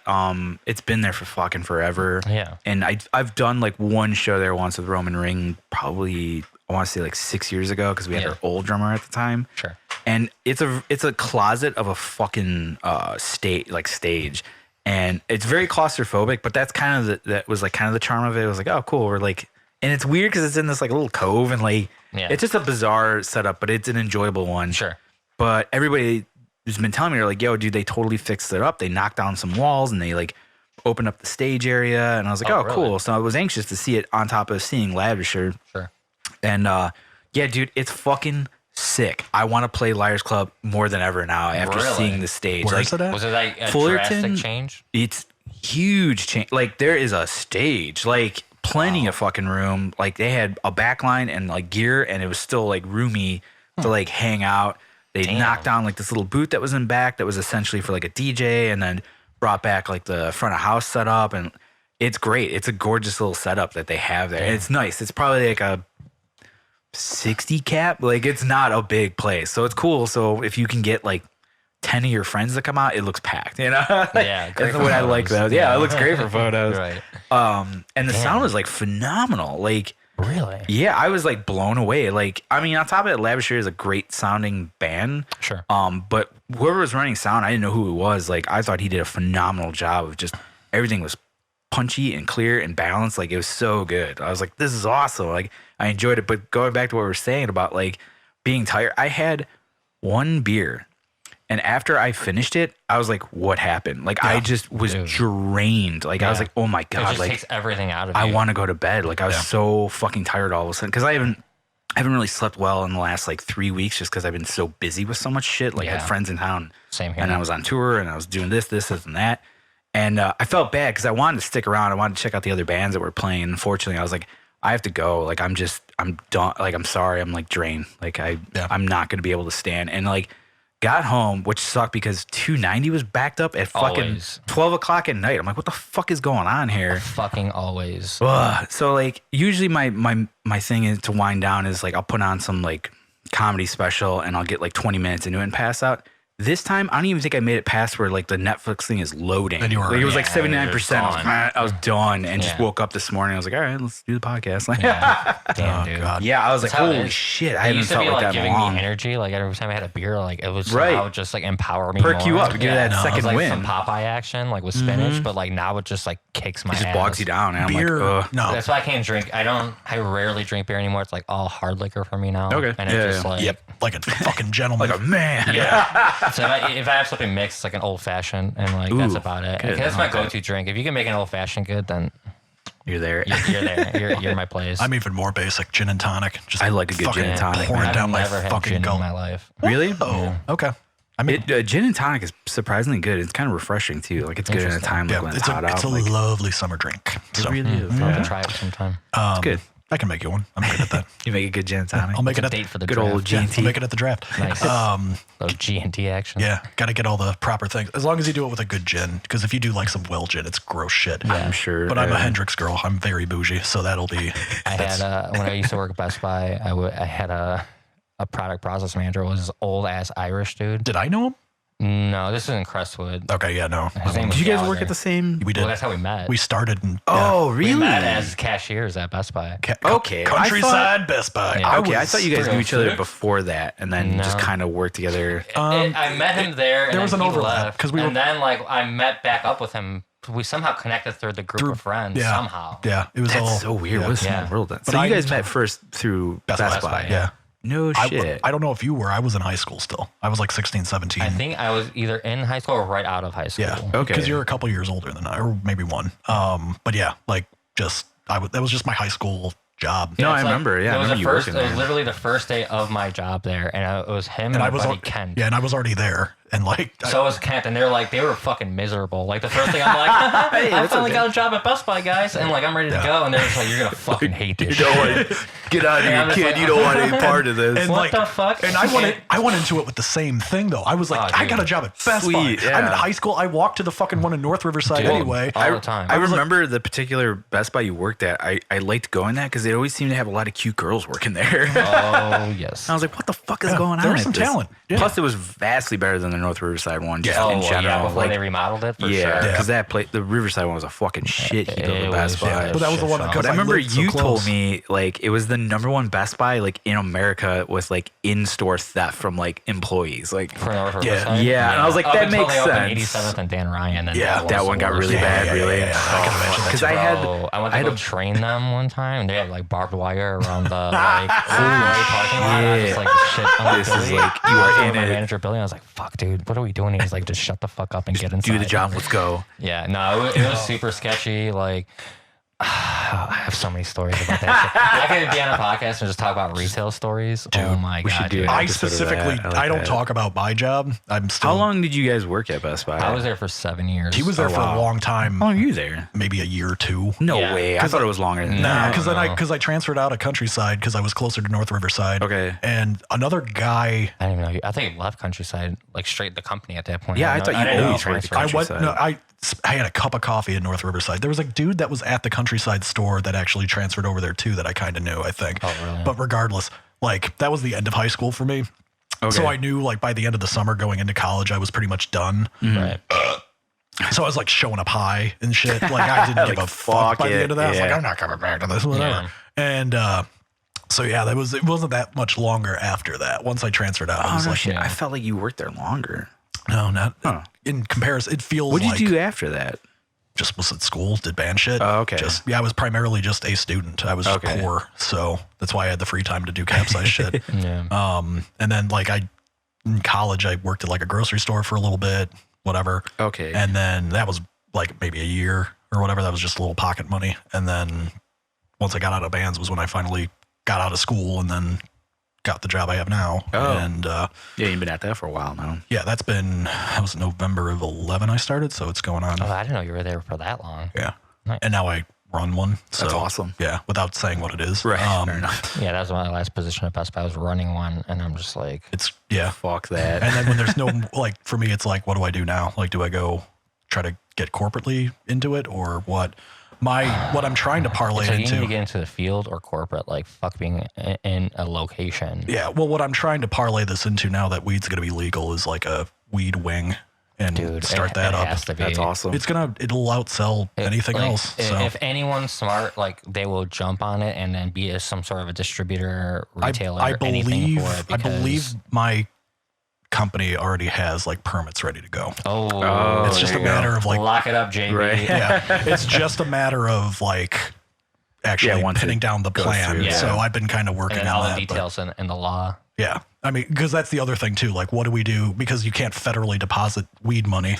Not yet. Yeah, like we would have to do like some Illinois bank. Separate bank. It would have to be Illinois-based bank specifically. And then you would have to have armed guards going back and forth, because that's what people are doing, like straight up. Yeah, like, in Colorado, assault rifles. Yeah, it's guys with like crazy. Yeah, it's nonsense. So like those. So you think things, like cartel, like you're literally running like a cartel type of a thing. Yeah, that's like half legal. Yeah, it's really weird. Yeah, that's another thing that just kind of blows my mind with the whole federal thing of it. Yeah. And like I remember hearing that. Fucking dumb. And it's so bizarre. And now what are we up to? Like 15, 16, maybe more than that states are legal, right? I feel like at least in the 20s for medical like some medicinal thing. It's either half or over half. Yeah. It's over half. I know that. So like a shitload of people have medical. It's just wasting time. Like I shouldn't like if I'm like that's all the old guys in office. It's so just fucking hold retarded. on to it. That's the thing is with the government too. It's like, first of all, they're so behind on that. They're so behind on technology. First of all, like that's I could go into like the whole election thing. I'm not gonna get into that, but like that whole technology thing, the technology they're using to even do anything in the government, like it's so any backwards. presidential candidate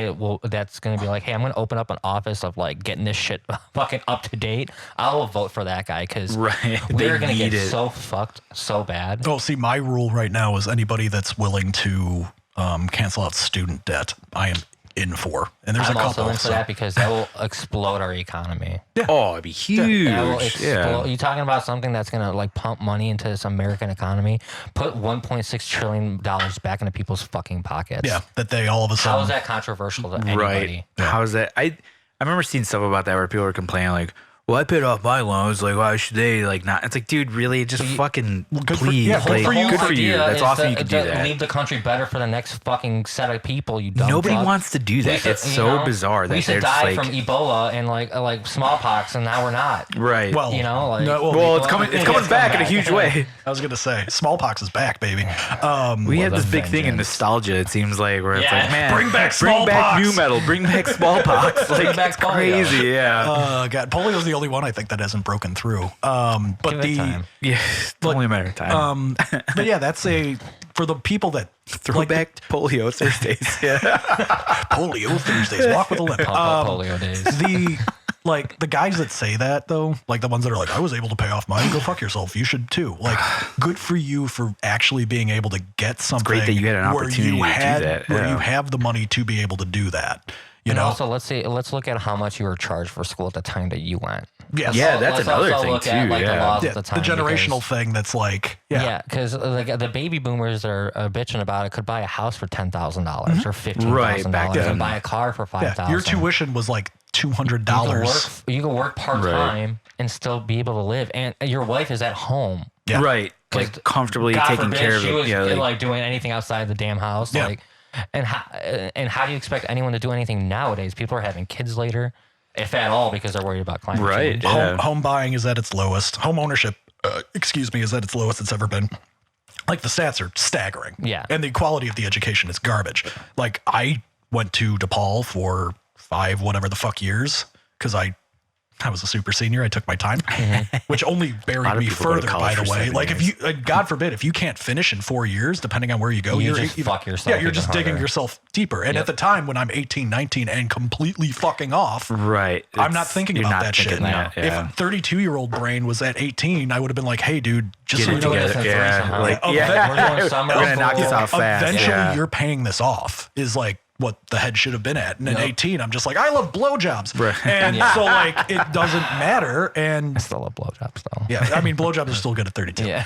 Well, that's how I was like, I don't think those ever go out of style. that's what I was like. We don't have to throw back to blowjobs. Yeah. Throwback Thursdays. Throwback blowjobs. Jesus. That's right. But your brother goes to DePaul. Yeah. My brother's just finished his freshman year in DePaul. And I was like beating his brains in since the first day of high school. I'm like, listen, dude, look at these people that are paying like up their ass until they're 50 years old on loans. You want to be that guy? Because I can't help you like past this. Right. College is all up I can help you at. After that, it's all on you. Right. Because I am getting too old for this shit. Right. Yeah. So it's, so it's a terrifying thing to put yourself. He busted his ass. He did what he needed to do. Not only that, he got scholarships, everything. Now he doesn't have to pay a fucking dollar. That's awesome. Good for him. Fucking God, Because DePaul's expensive as fuck. It was like 45 or 50 grand a year for his degree. It was so 200 grand. Think about that. Yeah. You're basically financially enslaving people for the rest of your fucking life. That's double what it was for me. So and how long of a time span was that? When did that's not much of a. I graduated 10 years, maybe. If that, it was 05 like to 09. Yeah, so like summer of 10, maybe a little over 10 years. Yeah. And has the quality of education gotten better? I don't think the quality of education was trash. Was it? Was it really that bad? I don't know. I went to community college. I'm not in my field of study. I'm not. I just remember one of the funniest things ever was you and Mike were going in almost for the same thing, but there was a slight little caveat to what you guys were going into. And I asked, I was like, what's the difference between your guys' degrees? And Mike just goes, well, I'll have a job when I leave. And you just go, yeah. Wow. and this was 2 years in. And look at that. I mean, Mike is using his degree for what he does. And then you're not even using it. You've got another, thankfully you have a job. That's awesome. And I'm doing fine and whatever the fuck. But I could have not gone and gotten the same gig eventually. Absolutely. Yeah. So it's just, to me, it's just a bill for a thing that I don't use, which is the worst thing. Such a bummer. Yeah, it's when I stopped going to college, I went to one of those for-profit schools for a technology degree because I'm I want to get in and out. Yeah.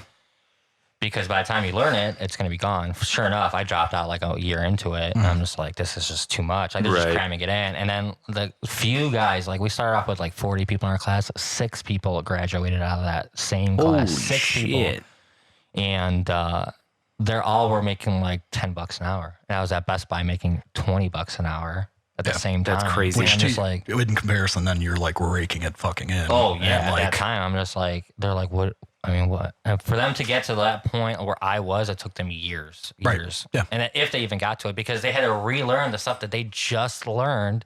Because it's already obsolete. Right. It moves so you fast. can't have a 4-year fucking degree for this shit. This has to be a trade. You have to think about technology as a trade. That's probably what I would have done if I could have done it all. Or at the very least do undergrad shit. I would have done Triton community shit for the undergrad stuff. I would have trimmed every dollar I could have. And that's what I was preparing to with my brother. I was you're gonna go COD. Here's a plan. These guys way fucking cheaper going here. And sure enough, he didn't have to. Yeah, it's the same classes regardless for that. Right. But it's if you got paid bullshit for it, you're never gonna fucking use in your goddamn life. It was gen eds and stuff. Yeah. But even then, they fuck you with that stuff too. Where it's you got to be so careful. It's so confusing. Well, that's the thing. The thing with DePaul, by design, I think. The thing with absolutely. The thing with DePaul too was by the time you were in it, and this I didn't really even know too. I just sort of went. They do a quarter system. I believe they still do. They do. So they don't do a semester thing. So credits I thought it was trimesters. There's a summer quarter, they call it too. Or a year. Yeah, so technically if you count summer, it's quarters. Okay. So those credits do not transfer easy.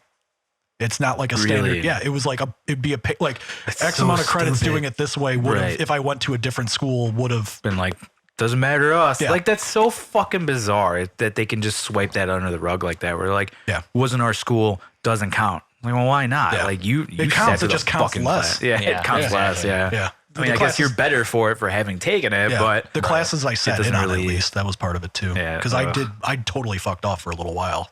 Yeah, as you're a kid. Yeah, it's fundamentally, it was just holy shit, there's freedom. And then actually, I teased that story about DePaul too. The infamous story. Yeah, we still have never talked about that on here. Yeah, I mentioned it to my mom at breakfast, and she's like, "I don't like that story." I was like, "Oh, she can't ready, mom." Yeah, I was gonna say. I don't know if you know the story or not. So I was a freshman at DePaul. Here we go. This is the story that I teased. Finally happening. No, it's no. There's no. The only real name is, and the important part of this, and I brought this up. It'll be on one of self-incriminating type of thing. No, not at all. Nothing for me. Yeah. And at this point, the statute of limitations is long past. So whatever the fuck, I don't give a fuck. Don't edit anything. Yeah, it's fine. But there is this guy. So it's my freshman year. I was in the dorms, only in the freshman year. So it was Belden Racine. Those were sweet dorms too. I did get to go in once. That's right. Yeah. And the reason why the story is also important, and specifically because Bill's here too, is because Bill was on the phone with me when the thing I'm about to say happened. Oh, I think you told me this story. You probably I mean, remember most some of people it. that I'm close to have at least heard this story. Yeah. But it's a good story, though. it's a fucking Why obscene story. were we on the phone together? Because we don't do that often. Like, We were at the time. What were we talking we about? Was it like capsized time area? Yeah. We were like So- deep into it. Yeah. So we were Probably trying. talking We about were the trying to book a show at the music school because That's they what did it shows was. out of the music school And there. shout out to Gobo, who was the one that was doing it. Yeah, he booked the shows, which so- was really cool. I don't And know if I've ever met him. Good dude. I like him. Everyone tells me that. Like, he's just he's a great awesome. dude. Yeah. So he's the that's just- vocalist for Something Is Waiting. Which I love, by the way. oh, thank you. guys are so- okay, side note. That band is like the filthiest band I've ever heard in my life. That's awesome. And I was like, I was expecting it just to be like the other shit you play, where it's just right. like It's super, pretty different. Yeah, and Yeah. I'm just like, holy shit. I want to get some fried chicken and fuck this. Yeah. This is That's the best. Oh, man. I want as to quote fuck. that. That's great. Get some Fuck fried that chicken bitch. and fuck Fuck this it, song. yeah. I like that. Yeah, it's a just fun like, band, it's just a man. filthy fun. I gotta see you guys live because like that was one of, and it's just so different from like what I'm always hearing in the scene Right. here. Yeah. Because like all the bands are either doing like that genty, Right. like, whatever, Or the Doom thing. or which, the doom yeah, thing, That's or a like the whole pop other punk. offshoot. It's like Yeah. a couple genres are just They flooding dominate. right Yeah. now. Yeah. So like hearing something like that was like so fucking refreshing. Whether if it's someone's cup of tea or not, it's just like the way the scene is now. It's just like god damn. It's like what is needed for me. For me, it was like what I needed to hear. Like Oh, that's cleanse awesome. the Hell palate. yeah. Type Yeah. of It's thing.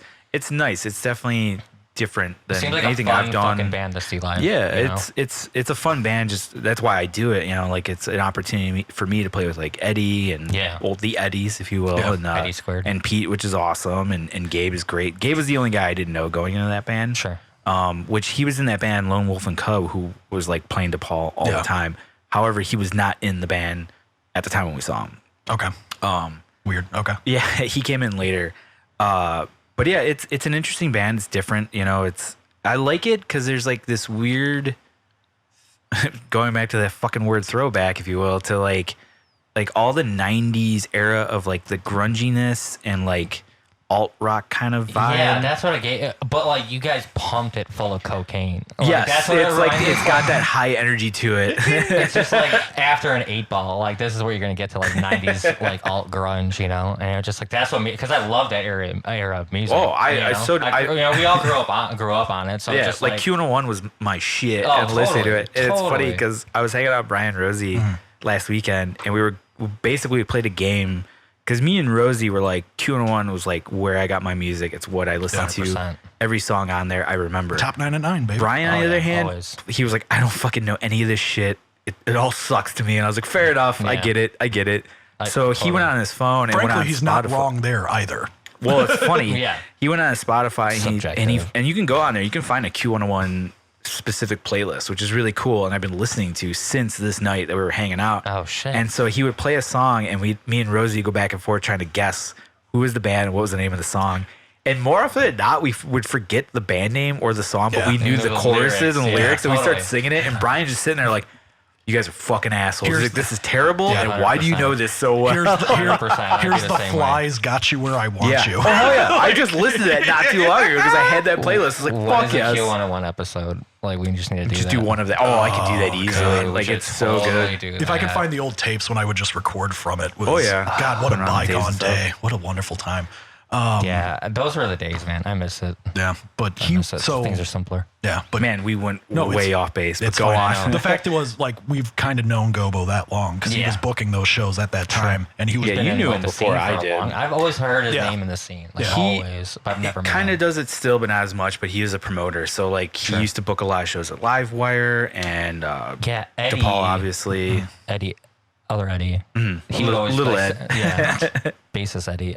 He would always send me his info, and you would always send me his info too. Like, Yeah, hey, talk yeah, to this hit guy him to up. book shows. Yeah. I'm just like, I don't think we're there yet. I don't want to embarrass us. So, Oh you know, no, he's that's a like one of pretty cool those, dude. you know, Yeah. It's like, fuck, we're gonna bring like 3 people. I don't want to embarrass us, and then Bill. No, got his it's- name on it. we did- dude, we did- I was always like thinking about shit like that. we did That this, was- Right. dude. We did the same shit for stuff he booked for us anyway. Yeah, we're like, just so you know, we're not that cool, but we Yeah. appreciate getting on the show. No, you know, totally. We like- played one. We did play. We did play one show in the music school at DePaul. Yes. In a classroom. They did a bunch of shows back in the day in just the It classroom. was such an That sounds awesome cool. vibe. Like Yeah. It's It was a bizarre cool. one. We played 'cause you're with a literally metalcore like, band from Germany. yeah. And shit. yeah, they How were just on random is tour, that? and that was their Chicago show, and never to be heard from again. Gobo just wanted to hook him up. Yeah, I don't even remember That's the name of the fucking band. pretty Never. cool, though. Yeah. One thing, like, you gotta think of like different schools and like different experiences. Like, where can you see something like that? Right. Like, Yeah. There's a random metalcore band from Germany. We're gonna hang out and play with it was them. bizarre. Right. They were nice Like, people How too. fucking cool. I remember them being super fucking They were nice. pretty Yeah. sweet, all things considered. So I think we were trying to book that show. Okay. And- we played with we're gonna name drop on this one. We played with Plaguebringer. Yeah. Who also, I guess, it might not be a band anymore. Oh, really? Yeah, everybody's dying off. I was shocked that dude. they were still around from. So was I. The past episode, I was like, wait, they still. I saw them okay. at Cobra Lounge like not that long ago. I was like, oh fuck, that's right, they're a band, not a burger. That's right. Good burger at Yeah. Kuma's, by the way. Kuma's- yeah, the burger's great. One of my favorites.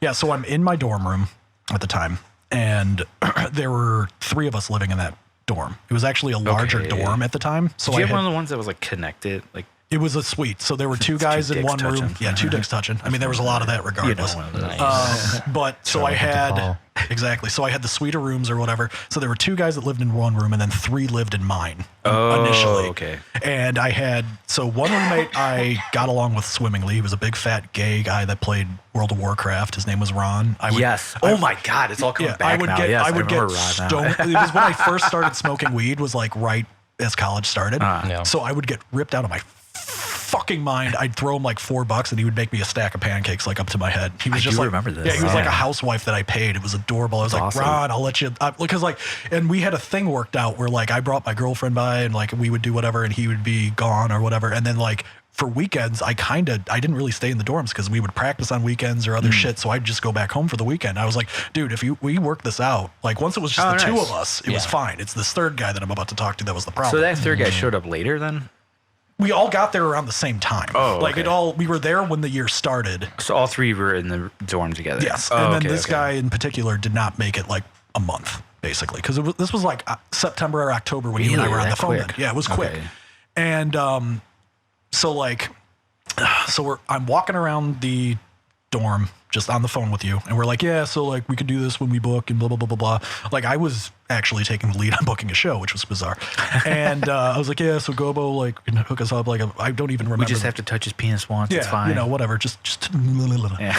and little love tap. yeah, and apologies in advance because my alarm will go off my heart out time. yeah, you're But, fine. Yeah, Fine. we can end it on this, I guess. It's a good enough story to end it.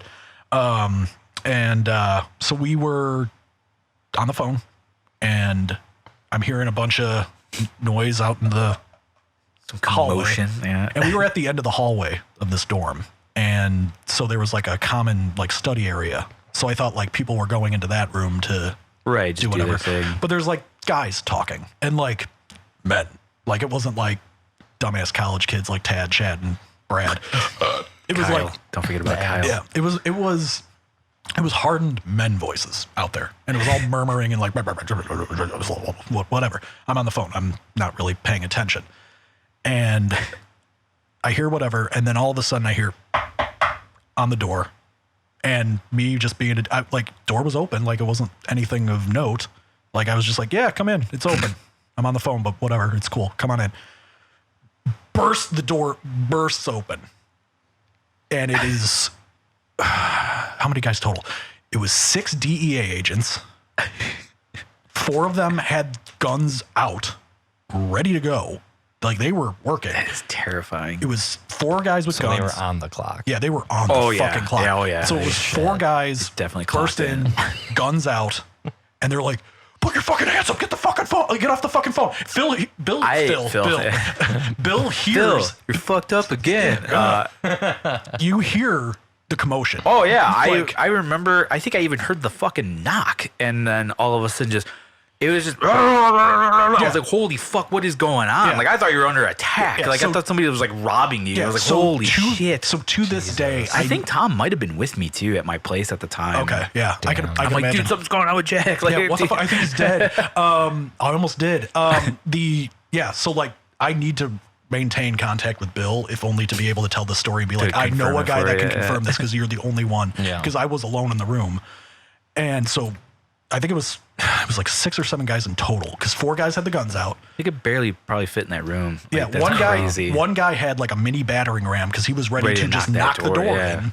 There was another guy that was kind of Shit. running shit, and then there was a school representative that was like in charge of housing that was amongst them, giving them the okay to break into a effectively, RA, right? not an RA, literally like in like head of housing or whatever. Like an administrative position. And he with a gun. No, he also had a gun. They all had to have guns. Right, I'm ready, guys. Like, and I've been waiting for this moment. Exactly. Do you want to go? I already got one. I'm ready to go. I got it. I remember him though too. I'll get back to him in a sec. But he's effectively giving them permission to. He's opening these doors to let these guys burst in here and do the shit to children. Everyone's 18. Like, we are children. It is whatever. You go on. Guys with guns come in and gun here, gun here, gun here, gun here. Jesus. And they're just shouting. Everyone's shouting at me, trying to confuse me, trying to trip me up on some shit, whatever. Right. And they ask, and maybe tag the guy's name out of it because I'm about to say it. But these guys. Let's just say the first name. It's fine. These just don't use guys his last. went. They're just like, we're looking for Ryan. Where the fuck is Ryan? And I was like, I don't know. I literally had not seen that dude in 2 days. And like that previous week, I saw him a little bit when he was like super fucking hungover from whatever the fuck he was doing. And he was in like the top bunk. There was a set of bunks, and there's my alarm. There was a set of bunks, and then I had my own bed to myself. The other two, because I got to the room first, so I just took that. Nice. There you go. So he was always top bunk, and he was just knocked out whenever he was in the room. He's like the guy on the couch from from Half Baked, just hanging from out. Half Baked, just the guy that's on the couch. He was basically just the guy in the bed, and he wasn't there when this happened, obviously, or whatever. But they all clearly did their homework to go on, and they're like, and they just burst in. They're boom, boom, boom, boom, like literally, like. And it was just you in there, right? The other roommate wasn't. No, nobody else was. Not even the suite mates were there. It was just so again. So did they shoot? Clearly, yeah. I mean, I've been brain dead to this day. Dead. I'm a ghost. Jack's ghost. But like legit, like full blown. This was a DEA raid. These were DEA agents. That's so fucking. And for a college kid, it was so. Like, how do you not like case the joint up? In retrospect, take 2 seconds to look at the kid's schedule, and like figure it out. So excessive. It's like, it's so how much did that cost us? Like, dude, you gotta think so like, much. Now that we're adults, we're thinking taxes. They're like, I'm paying what? Like, I paid how much? Like, to bust this? Come on, dude. Yeah, so all it literally probably could have taken was one fucking DA agent to come in and be like, yo, dude, have what's the up? administrator take the guy to the fucking office and have the guy take him from there. Right, and just meet him from there. Like, yo, come on in real quick. I would have been. I would have been plenty scared just having that conversation. Yeah, no, not even a gun set up. Just having that conversation. What's up with this? Like, so literally, gun. And I'm just like, what? And where the fuck is Ryan Bleep? Where the fuck is the coke? We're going. If you don't tell us, and we find a speck of coke in here, we will take you to jail, and you are going to get butt fucked. Like they specified the fact that I was going to be brutally raped in a federal penitentiary if there was any cocaine in the room to begin with, whether I knew about it or not. That's so fucked. They wanted me to rat on the fact that this dude was part of like a drug ring in the dorm. Is what it turned out to be. Though? No, he just partied.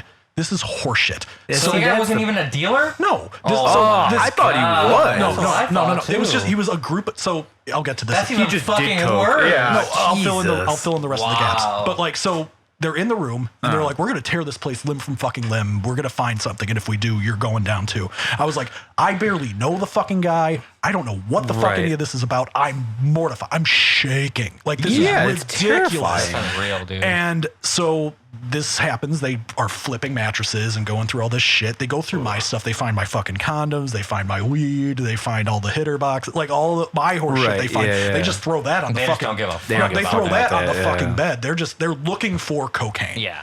Because what happened was this kid that lived on the first floor of the dorm sold coke to an undercover DEA agent. That's all it takes is one guy to ruin the party. In the dorm room. That's ballsy. This 18-year-old child brought a grown man into his dorm room and sold him cocaine. In retrospect, it makes no sense whatsoever. What a dipshit. And I knew the kid that got popped. So how did they get to that guy, to like the guy that was your... I don't know. I have no idea. But did they at least get that kid? They got that kid. They arrested that kid. And the reason why... he got away. They arrested... He's in fucking Panama. They arrested that kid specifically. Okay. And then... The one from the first floor. The first floor kid. They arrested him specifically. And he was a really effete, like feminine gay dude. And so they really took some liberties describing how he was going to get fucked. They were like, this little fucking faggot's gonna like literally these words. I don't doubt it. Faggot's gonna be a human fucking pincushion, and you're next if you don't tell us where this coke is. I was like, this is a bit much. It is violently excessive. Yeah, so they arrested especially that kid. To an 18-year-old. Like that exactly. is fucking insane. So they arrest this kid on the first floor. The brave. Yeah. We got him. We got the Belden Racine coke ring. You fucks. Yeah, Jesus. The dorm was Belden Racine because it was on that intersection. For guys that want to reference this, 2005. You literally can't make this up. This is like it's so above and beyond that I don't think like you can tell the story is true because there's no way someone could make something up like this. It is pretty fucking absurd. Yeah. It's like, so they arrest this kid and they ask him, is anybody else involved? Is anyone else doing this or anything? And he just lists off people that he's partied with or he's sold to or whatever the fuck. And my roommate was one of those fucking guys. Gotcha. So it was him and like a few other guys that were on my floor specifically and a couple other dudes in the dorm. They took this as it is a coke ring going out of a DePaul dorm and anybody that he just listed is also complicit and part of it and is also dealing. That was not the case at all. Just a bunch of dipshits doing coke. They tear through the room. Fucking dudes just partying. Yeah, that's all it was. They tear through the room. They find nothing. There's no... Kind of surprised by that. Yeah, there was no coke in the room. There was no, because he was barely in there anyway. There was no. Yeah, it's not like he was doing it there. He was doing it out. He barely at some party. He barely had like blankets in the dorm, like shitty toilet and some shit, nonsense shit party. Yeah. So they're tearing through everything, and then the reason why the housing guy's important was because I knew who he was. His name was Dominic. I don't know if he still works personally. Yes. Oh, okay. Because the reason I got to the dorms first was in like the middle of August, and your brother might know this shit too. I don't know if he like immersed himself with the culture early on. I don't know. But like, because he commutes, he's on. Oh, he commutes. Okay, then it's probably different. But for the guys in the dorms, like around mid-August, you can move in a little early, and there were like summer courses where you get to like know Lincoln Park because I was all on the Lincoln Park campus. Cool. So it was a like class where it was a class travel. I remember Tom did that too. Yeah, exactly. Tom did that shit too. All over the place. So your brother might have, but specifically for the guys in the dorms, it was like I think guys. that was the one that Tom like they were like go on the red line for as long as you can. And tell us about your experience. And like, gets pretty rough on the red line. And then he passes 35th in Sox Park, and all of a sudden, all hell breaks loose. I just remember him telling me that some like gigantic homeless black lady like came on the train. It was like, she's like, people. I am not homeless. She clearly was. Yeah. She's like, and I need money. And it was like, oh, of course, you know, it like just went through the aisles. Everyone just groans. And like, you're like, you know, like, but anyway, go on. No, it's okay. That's a better story. But like, so this Dominic guy, not that it matters, but he was just like he was a gay dude too that happened to work for DePaul, but he brought that up because I think he brought some of them to Boys Town or some shit to like ingratiate themselves or whatever. We were in Lincoln Park, so we're on the outskirts, so it's whatever. But he was one of like, there was like an actual teacher and then an administrator, which was him that oversaw my class. So he knew who I was. And I just like during all of this, I just looked up at him. I was like, Dom, what the fuck is going on? Like, I didn't care that they could hear it. I was just like, why is this happening? I was like, Dom, you know who I am.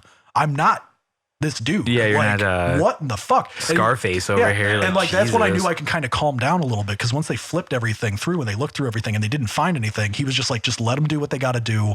We got to do this with a bunch of other rooms anyway because they hit up like every other room for the guys that were pointed out too. They got the whole damn dorm. Any guy that this kid that sold the shit pointed out, it was like 310, 305, 309, and then like fucking 202.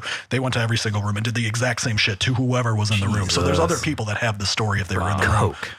For coke. Damn it. And it's not like heroin. It's not. Yeah, there's way more hardcore shit. Coke is kind of a party drug. Like, what the fuck? So all this happens. I don't know. I'm terrified. I still have a class I need to go to. Oh shit! Fuck that! I went to the class. I went to the class and I told the professor afterward. I was like, "So this happened in my dorm room. So if I look a little fucking weird, that's what's up." And she was just like, she said nothing. She was just so baffled by it. I was like, "Yeah, well, this happened, and yeah." So it's like she's probably like maybe trying to call you out, wanted to call you out on, but she's like, "You do drugs, bro?" Yeah, like that just sounds too ridiculous. Right? There's no way this kid made this up. Like usually people just tell me their grandparent died. Right, exactly. You know, you could come up with something a little lighter than that if you want to get out of homework. Right. But so it starts to like die down a little bit, and they're like, "All right, this room's clear." they like mildly apologized to me, like just like you were in the room, whatever. And I was like, fuck. And I like talked to the Dom guy for like 5 more minutes. I was like, this is kind of fucking horseshit, man. Like it was a bit much. He's like, the kid they arrested on the first floor, he even said his name, which is probably against some protocol, but they were like, he was just like, this guy said that your roommate and this Ryan kid, this guy, and this guy were selling coke. So we have to do it. Apparently it was some protocol thing. I still think it's bullshit, but whatever. I gather my books to go to class and I head out in the hallway. And by then they have completely shut down from like super DEA guy. They were all like friendly and cordial and being cool with me right after. And I was like, well, he kind of had a gun to my head. So fuck all of you. Yeah. Like you know, but they're not your buddy. Yeah. And then like, so I'm walking out in the hallway. I was like, hey guys, like, why is that the protocol? And they were like, well, we don't know what's behind the other side of the door. So we have to treat every interaction as if you've got the place blocked off, you've got the door guns blocked, ready, and you're going to shoot us the second we walk in. So we have to burst in as if and treat it and police protocol shit, whatever. Like, because you don't know. With drugs specifically, totally I can see that reasoning. Yeah, not in Lincoln Park with a pack of fucking white kids, 18-year-old like college kid. Yeah, we're not a little bit of recon. Yeah, we're not cartel. Right. You know, stake out the fucking room, see who's going in and out of it. Get the kid's schedule, which has got to be public domain. Yeah, not that the kid was going to the class. Like, they went to the class where he was supposed to be at. Classes, pull him out of class. Yeah. They went. Oh no, they did. They went to his class that he was supposed to be in at the time. He wasn't there because he's just ditching because he's a fuckhead. Yeah. Right. So I go out and I'm like, hey, I have a real quick question though. Like, thanks for almost shooting me, by the way. But I was wondering. I was like, when you guys searched the room, granted you guys were looking for coke specifically, but you found weed and you didn't do anything about it. So like, do you care to? Why didn't you elaborate on? Yeah, why didn't you give us any shit for pot in the room? And one guy, and I'll to this day will never forget this shit. He was like, quite frankly, kid, you're in college. You can drink all you want. You can smoke whatever. This is a DEA agent. You can drink whatever. You can smoke as much pot as you fucking want. Just don't do coke. That's so weird. And I went, cool. It's because it's the government. That's I don't get like too deep in the government shit. That's but like, there's movies on it. That's their new money crop. Like that's the one that they are gonna 100%. That's why that's never gonna get legalized. Is because they want to control. Yeah, I don't think. Yeah, is where weed is gonna sneak through. I don't think coke ever will. But like, so up until what's his face did it right here, I had never even seen coke in my life.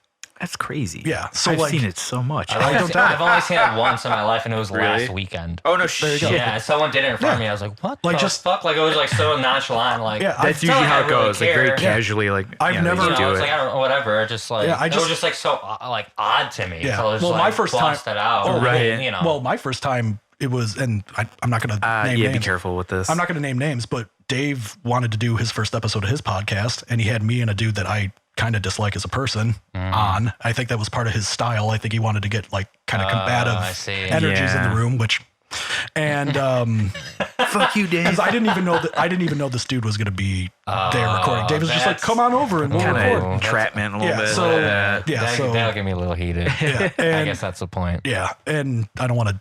But like, I'm not going to say the kid's name or whatever, but like the episode never made air because afterward I was like, Dave, this is fucking retarded. Like, this is so dumb. Fuck this. Don't even post it. Like, I'm not, wow, whatever. Really that bad. So, but like, we're recording and this guy is like super right here. Super, he's super energetic. It was like here? Yeah, it was here. It was there. There might still be a little bit of residue. Nah, this is a while ago. This is a couple months ago now. Fuck, that's recent. I just remember like the next day I came here to do this podcast and I was like, oh, there's a little bit of coke and like grain here. Thanks a lot, buddy. Like he was like, and like I didn't really know anyway, but like he's super loud. He's dominating the conversation. He's talking a lot super fast. Very and then it turns out he A-type person. But also clearly he was probably coked out all day too. Yeah, amped up from the coke for sure. And then all of a sudden he's just like busting all this shit out and he just does it right on the table. And I was like, wait, what? And like that broke my brain because like nobody I've ever rolled with ever fucked with that shit. Yeah. Everyone I know are stoners and drinkers. That's as far as it goes. And a little bit of shrooming. Yeah, shrooms are cute. That's whatever. That's a little side gig. That's what I'm saying. Yeah, but so those psychedelics. Yeah, but those DEA guys said that shit. And I was like, all right, so I'm definitely never touching this shit again because like talk about being a little gun shy at the thought. Like if being in the general vicinity of coke is the response. Oh yeah. I would never go anywhere near it. Yeah. I don't think I would like to think it's not like that anymore. I don't fucking know, but talk about scared the fuck straight because I won't touch the shit as a result for good reason. I think that's fine. I never had the desire to do it. Yeah, I have zero. I don't even smoke weed. Like, you pretty much are. I always joke, but it is like for real. Like, I think I smoke once a year. And it's randomly. An event, yeah, and then even then, I don't even think it's been. I think it's been over 2 years since I've actually smoked weed. And it might have been off of my packs that I. No, I think there was a time after that, maybe, or maybe it was that. There was some random point where I just was like, "Here, this is a weird way to smoke weed now," and I think I just wanted to try it, because it was the first time I ever got to like, and like to try to like vape it was cool. And like, so that part of it aside, but so that's my insane. That's your cocaine. That's why I don't do coke. I remember. I got to be careful because I don't want to like give away names, but some dudes. I'm gonna try to keep this as vague as possible. We're still kind of keeping the story, but. So buddies of ours, I wasn't there, but they were at like a party, like an after party of like a show or something. Yeah. And I remember the one dude was younger than the other guy, and they're like sitting there and they're like, "Yo, we're going to the bathroom to do coke." And he's like, "Yeah, not my thing." Like the younger guy was like, "Yeah, go ahead." Yeah. The other dude, he said he looked over, and the other dude that he was friends with, it was as the door was like closing at the bathroom, he was just like, like, here we go. Like, hey, he was like, "What the fuck, dude?" Yeah, that's it's intense. I don't know. Which I was surprised that guy did it, like, because I know who he is. I was like, "Oh, it's like that seems out of character for him." But I think it was like one of those in the moment, like partying, and I get it. Like I've seen plenty of people do it, and people who did it without being in front of me, but I know when they're on it. Sure. And I remember there was one time. Once again, I got to not be so specific. I'm going to ask for all of these names. Yeah, for sure. Offline. Which reminds me, I have my heart out. We got to cut. Okay, last story. Like I had some friends of mine that aren't quite friends of each other, but are like more or less acquaintances because of me.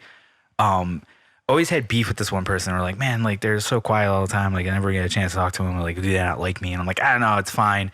They did coke and like became super talkative, like super social.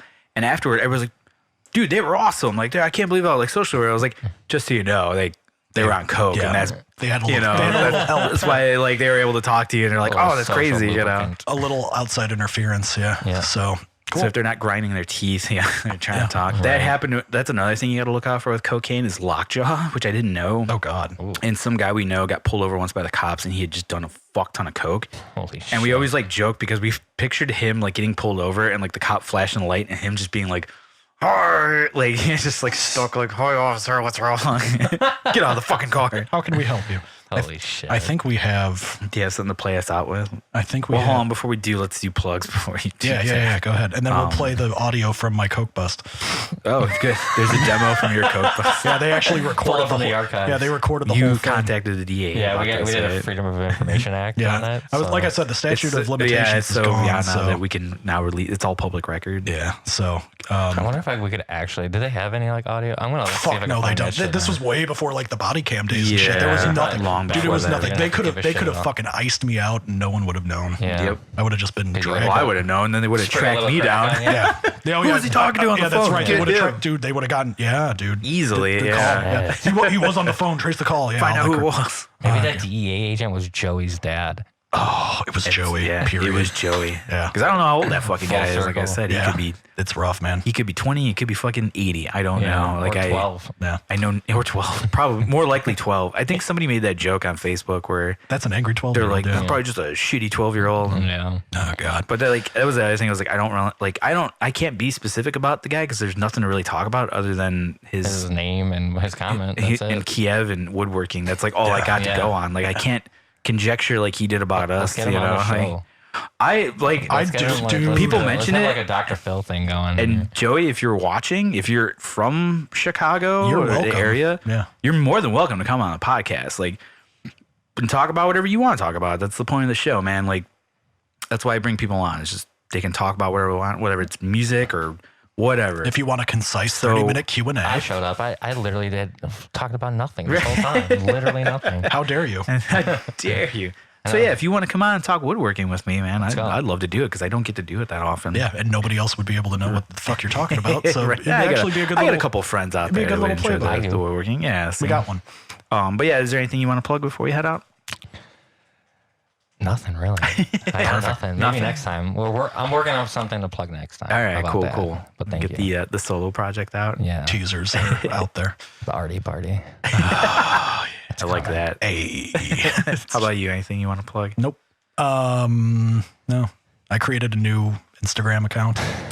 Dude, that fucking killed me when I saw that. What is it? I've got Cool Dude Bonanza still. Okay. And then because I just literally wanted to see if this name was available. I can't wait. It's I for a second thought maybe it was Dave. Yeah, except you probably saw the initials and it said JB. Yes. Yeah, and then so when I saw that, I was like, and the only account it was like following was me. Yes. Yeah. It's beef_farts 69. Nice.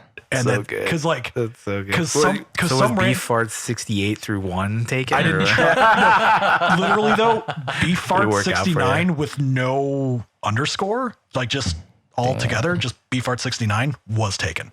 What the beef fuck? _farts 69 was not. You should because a guy named you should follow that guy. Well, I should find him because there was a dude that had beer farts 69 that liked one of Jess's random photos, and that's what we were looking at the likes, and I was like, beer farts 69. I wonder if there's beef farts, and I looked it up. The Cool Dude Bonanza one was changed briefly to that. And I was like, fuck it, I'm just gonna make a new one where I got permission from Jess to exclusively follow like Instagram ass models on. Like that's the gimmick of like she won't follow that page because she refused. But I'll like her shit under it. So good. And I was like, and when I made it, I was like, it's there, it's so good. And she's got a good sense of humor about it. So I was just like, yeah, can I just like butt models on this one? She's like, honestly, yeah, totally. I'm not going to follow it, so I don't care. Gotta be amazing. And I was like, yeah. So like all these fucking dumbass. I got a notification for beef farts 69. You liked my photo. Yeah, exactly. Exclusively, so these fucking broads are like, look at my you gotta ass. Start and it's just commenting. Like, see if you could be like the top commenter. I bet you get some mean beef farts out of that. And every comment would be like, nice or doing great. And it's just beer or beef _fart 69. That's so good. Yeah, so it's totally fucking stupid and a lot of fun. And that's not a project of any kind. It's literally just I was bored. Why Cool not? Dude Bonanza is still the main one. Beef_fart 69. Follow it up, people. Yeah, grip it and rip it. I believe especially if you're an ass that model. your profile picture is of Dr. Robotnik. Yeah, the shocked Dr. Robotnik. Better. Or actually, isn't it? He's got a different name. It's not Dr. Robotnik. He's always been Robotnik to me, but fuck, I can't remember. Yeah, it's pretty absurd. That's so good. I'll probably delete it by the time this is out. Don't do it. Keep it going. But yeah, other than that, Don't get people excited and then rip it from them. Yeah, I have no projects or nothing yet. No, I'm on vacation in a couple weeks. That's pretty much all I got going on. Nice. So other than that, no, I'm good. Thank you for having me again because I am just that guy now. So next week, our guest, hopefully if it works out, I've been trying to get him on here for a while, is going to be Rudy from the band Thieves. That's a big one, baby. It's like one of my favorite bands in Chicago. They one more time. But for those of you that don't know, he actually does stand-up comedy. Oh, shit. Which is kind of what I want to concentrate on to talk to him about that. Because not that I don't like talking about music, but it's nice to talk about other people's stuff they got going on. And I do really enjoy stand-up comedy, so it's kind of nice to talk to a guy that's really like in the trenches of it. Like it's kind of cool. It's like us and like our bands. Like, we're not national acts, we're just dudes doing it and like the shitty little bars and whatnot. Yeah, whoever will take you. Yeah. And that's like how he's doing it with the stand up, which is cool. That's and awesome. Good for so I'm him. going to pick his brain about that. It'll be a lot of fun. And of course, I'm probably going to talk about that one. Like Thieves a lot. Yeah, of course. I think after this airs, I'm looking at my calendar and it says I have a show on August 15th. I don't know what that is. It's probably in Chicago. So if you guys want to, it's Something Is Waiting. So if you guys want to check that out, I want to check it out. It's on a Thursday. I know it's a school night. You guys always do. I know. Shows. It kills me because I'm like, yeah, I can finally go. Right. Oh, it's like, oh no, like I'm gonna be half dead asleep. I know. And it's like, like brutal. Especially you guys play late. I'm just like, I'm not going to be alive. Oh, Well, if we're opening, I'll let you know. No, I'm going to try to make it either way. I need to see your band live. For sure, yeah, I appreciate it. And then it's crazy. I was telling you, I have like August booked, which has been a first time in this show that I've been so on the ball with the schedule, which is great. Further proof that you're making some headway because now you are able to actually get guests. Oh, Yeah, I mean, I don't think that's advance. would ever really be a problem. But like, think about it, if it was literally, if it was the first couple episodes and you guys are just dicking around. oh yeah, I'm sure people are like, I don't have time for this. It's something. Something is building. All things considered. People want to be on it. Yeah, that's what's crazy. Like I keep extending it out there. Like anybody that listens to this, or if you know somebody, like even if I don't know them personally, you think they'd be awesome to have on the show. And if you seriously send them my way, and like, if you think you've got nothing to say or do, oh yeah, that does not matter. It doesn't matter at all. I mean, the last time I was on, we talked. It was like half and half. Like the reason I came out, we were talking about Avengers. Yes, for the first I wanted to talk about that, and so you were like one of the first people that hit me up like, I want to get on that. Fuck yeah. So we talked about like, fuck, we should have talked about Endgame. I know we never did the Endgame when we were supposed to do that. We should have done the follow up. Yeah, we'll have to do it again. Yeah, I mean, I'm still down. I don't care. Fuck yeah. I've seen none of them. Don't really? know. I saw like an Iron Man. I really enjoy those movies a lot. Yeah, I mean that's childhood for me. So just like anything comic book wise is just like I'm in my zone right now. Nice. So. All right. But what was I gonna say? Yeah, so keep an eye out. Yeah, the next couple of episodes, I have a bunch of guests coming out, which is really cool. And it's gonna be more of me, guys. So sorry. Yeah, you're gonna be on the next two, I believe. Time permitting, right? at least the next one. And yeah, then no, the next one. Yeah, no, the next two. If that time's out, because we kind of discussed that. But the following episode after Rudy is going to be Gobo, my singer from Something Is Waiting. Nice. He's been like telling me he really wants to get on the show, mainly because I think we've been throwing. This is the first episode we didn't bring it up until right now. That fucking Milwaukee show, Gobo, son of a bitch. I want an hour and a half conversation about the Milwaukee show.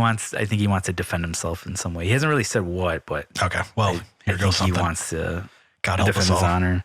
And then I don't know if I should go this far ahead. We'll see. Actually, I'm gonna put this out there.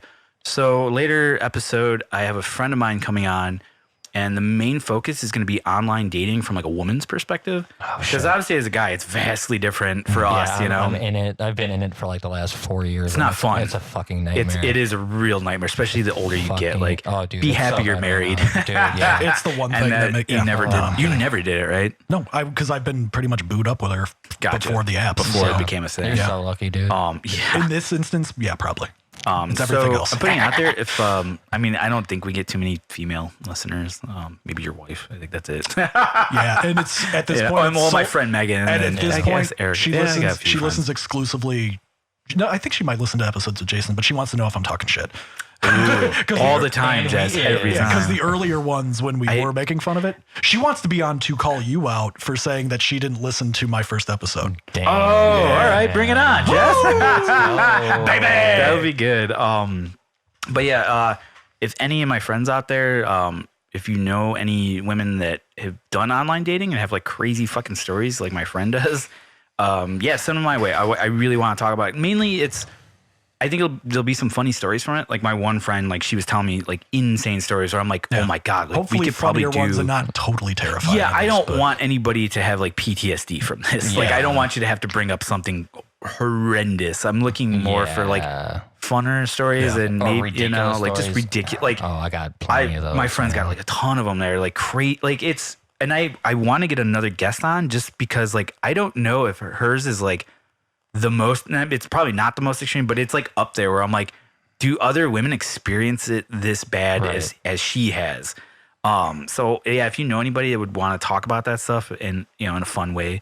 Plus, I also wanted to get out there so that dudes kind of know like that they're terrible. Yeah, yeah, like it's two. There's two sides to it. One that guys are pretty fucking terrible, and two, some guys you're not that bad compared to these fuckers. Like that's the thing that's always in the back of my head. Like what do I say that doesn't sound like I'm setting up a fucking like room where I'm going to kill you? And like, I always get so nervous about that kind of thing. It's always an opening thing too. It's like, you want to sound funny or grab their attention or not be boring, but you also don't want to be rapey. Right. Or like, a total fucking creep. Or just like a creep or just an idiot. Or, yeah. Like, which just is approach is so hard. Oh, I know. I've never been to like a type of guy just go up to a girl randomly. Yeah, so, that's not my world. It's like how I feel it is in the digital world. I'm just like, hey, let me buy you a drink. Yeah, I brought this up before. If I had those back in the day, probably would have been a real problem for me because I had no problem with that. Yeah, no. So you're good about it. Yeah, I think you would have made a killing on online dating. Yeah, but and another alternate universe. Right now there's a different version of me that with short hair, no beard, and just gets fucking laid. But all black hair and a black mustache. Yeah, tasteful. That's Jack Bunton. Yeah. Shark Benton. Oh god, never mind.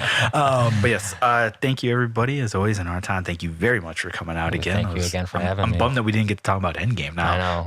We'll have to so we'll save it for another one. I think when it comes out on like Blu-ray or VOD, I'll watch it again and we can talk about it even more. Yeah, we'll figure it out. We should watch that and then tie in Spider-Man Homecoming. That's like the last two of the phase. So we'll do like a final phase episode. I like it. Here's the Belden Racing Coke bust. Oh, thanks for listening. Audio.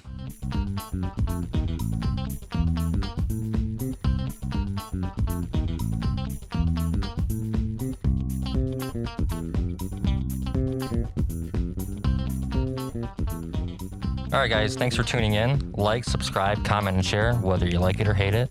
Be a Joey or not. Thanks. Perfect.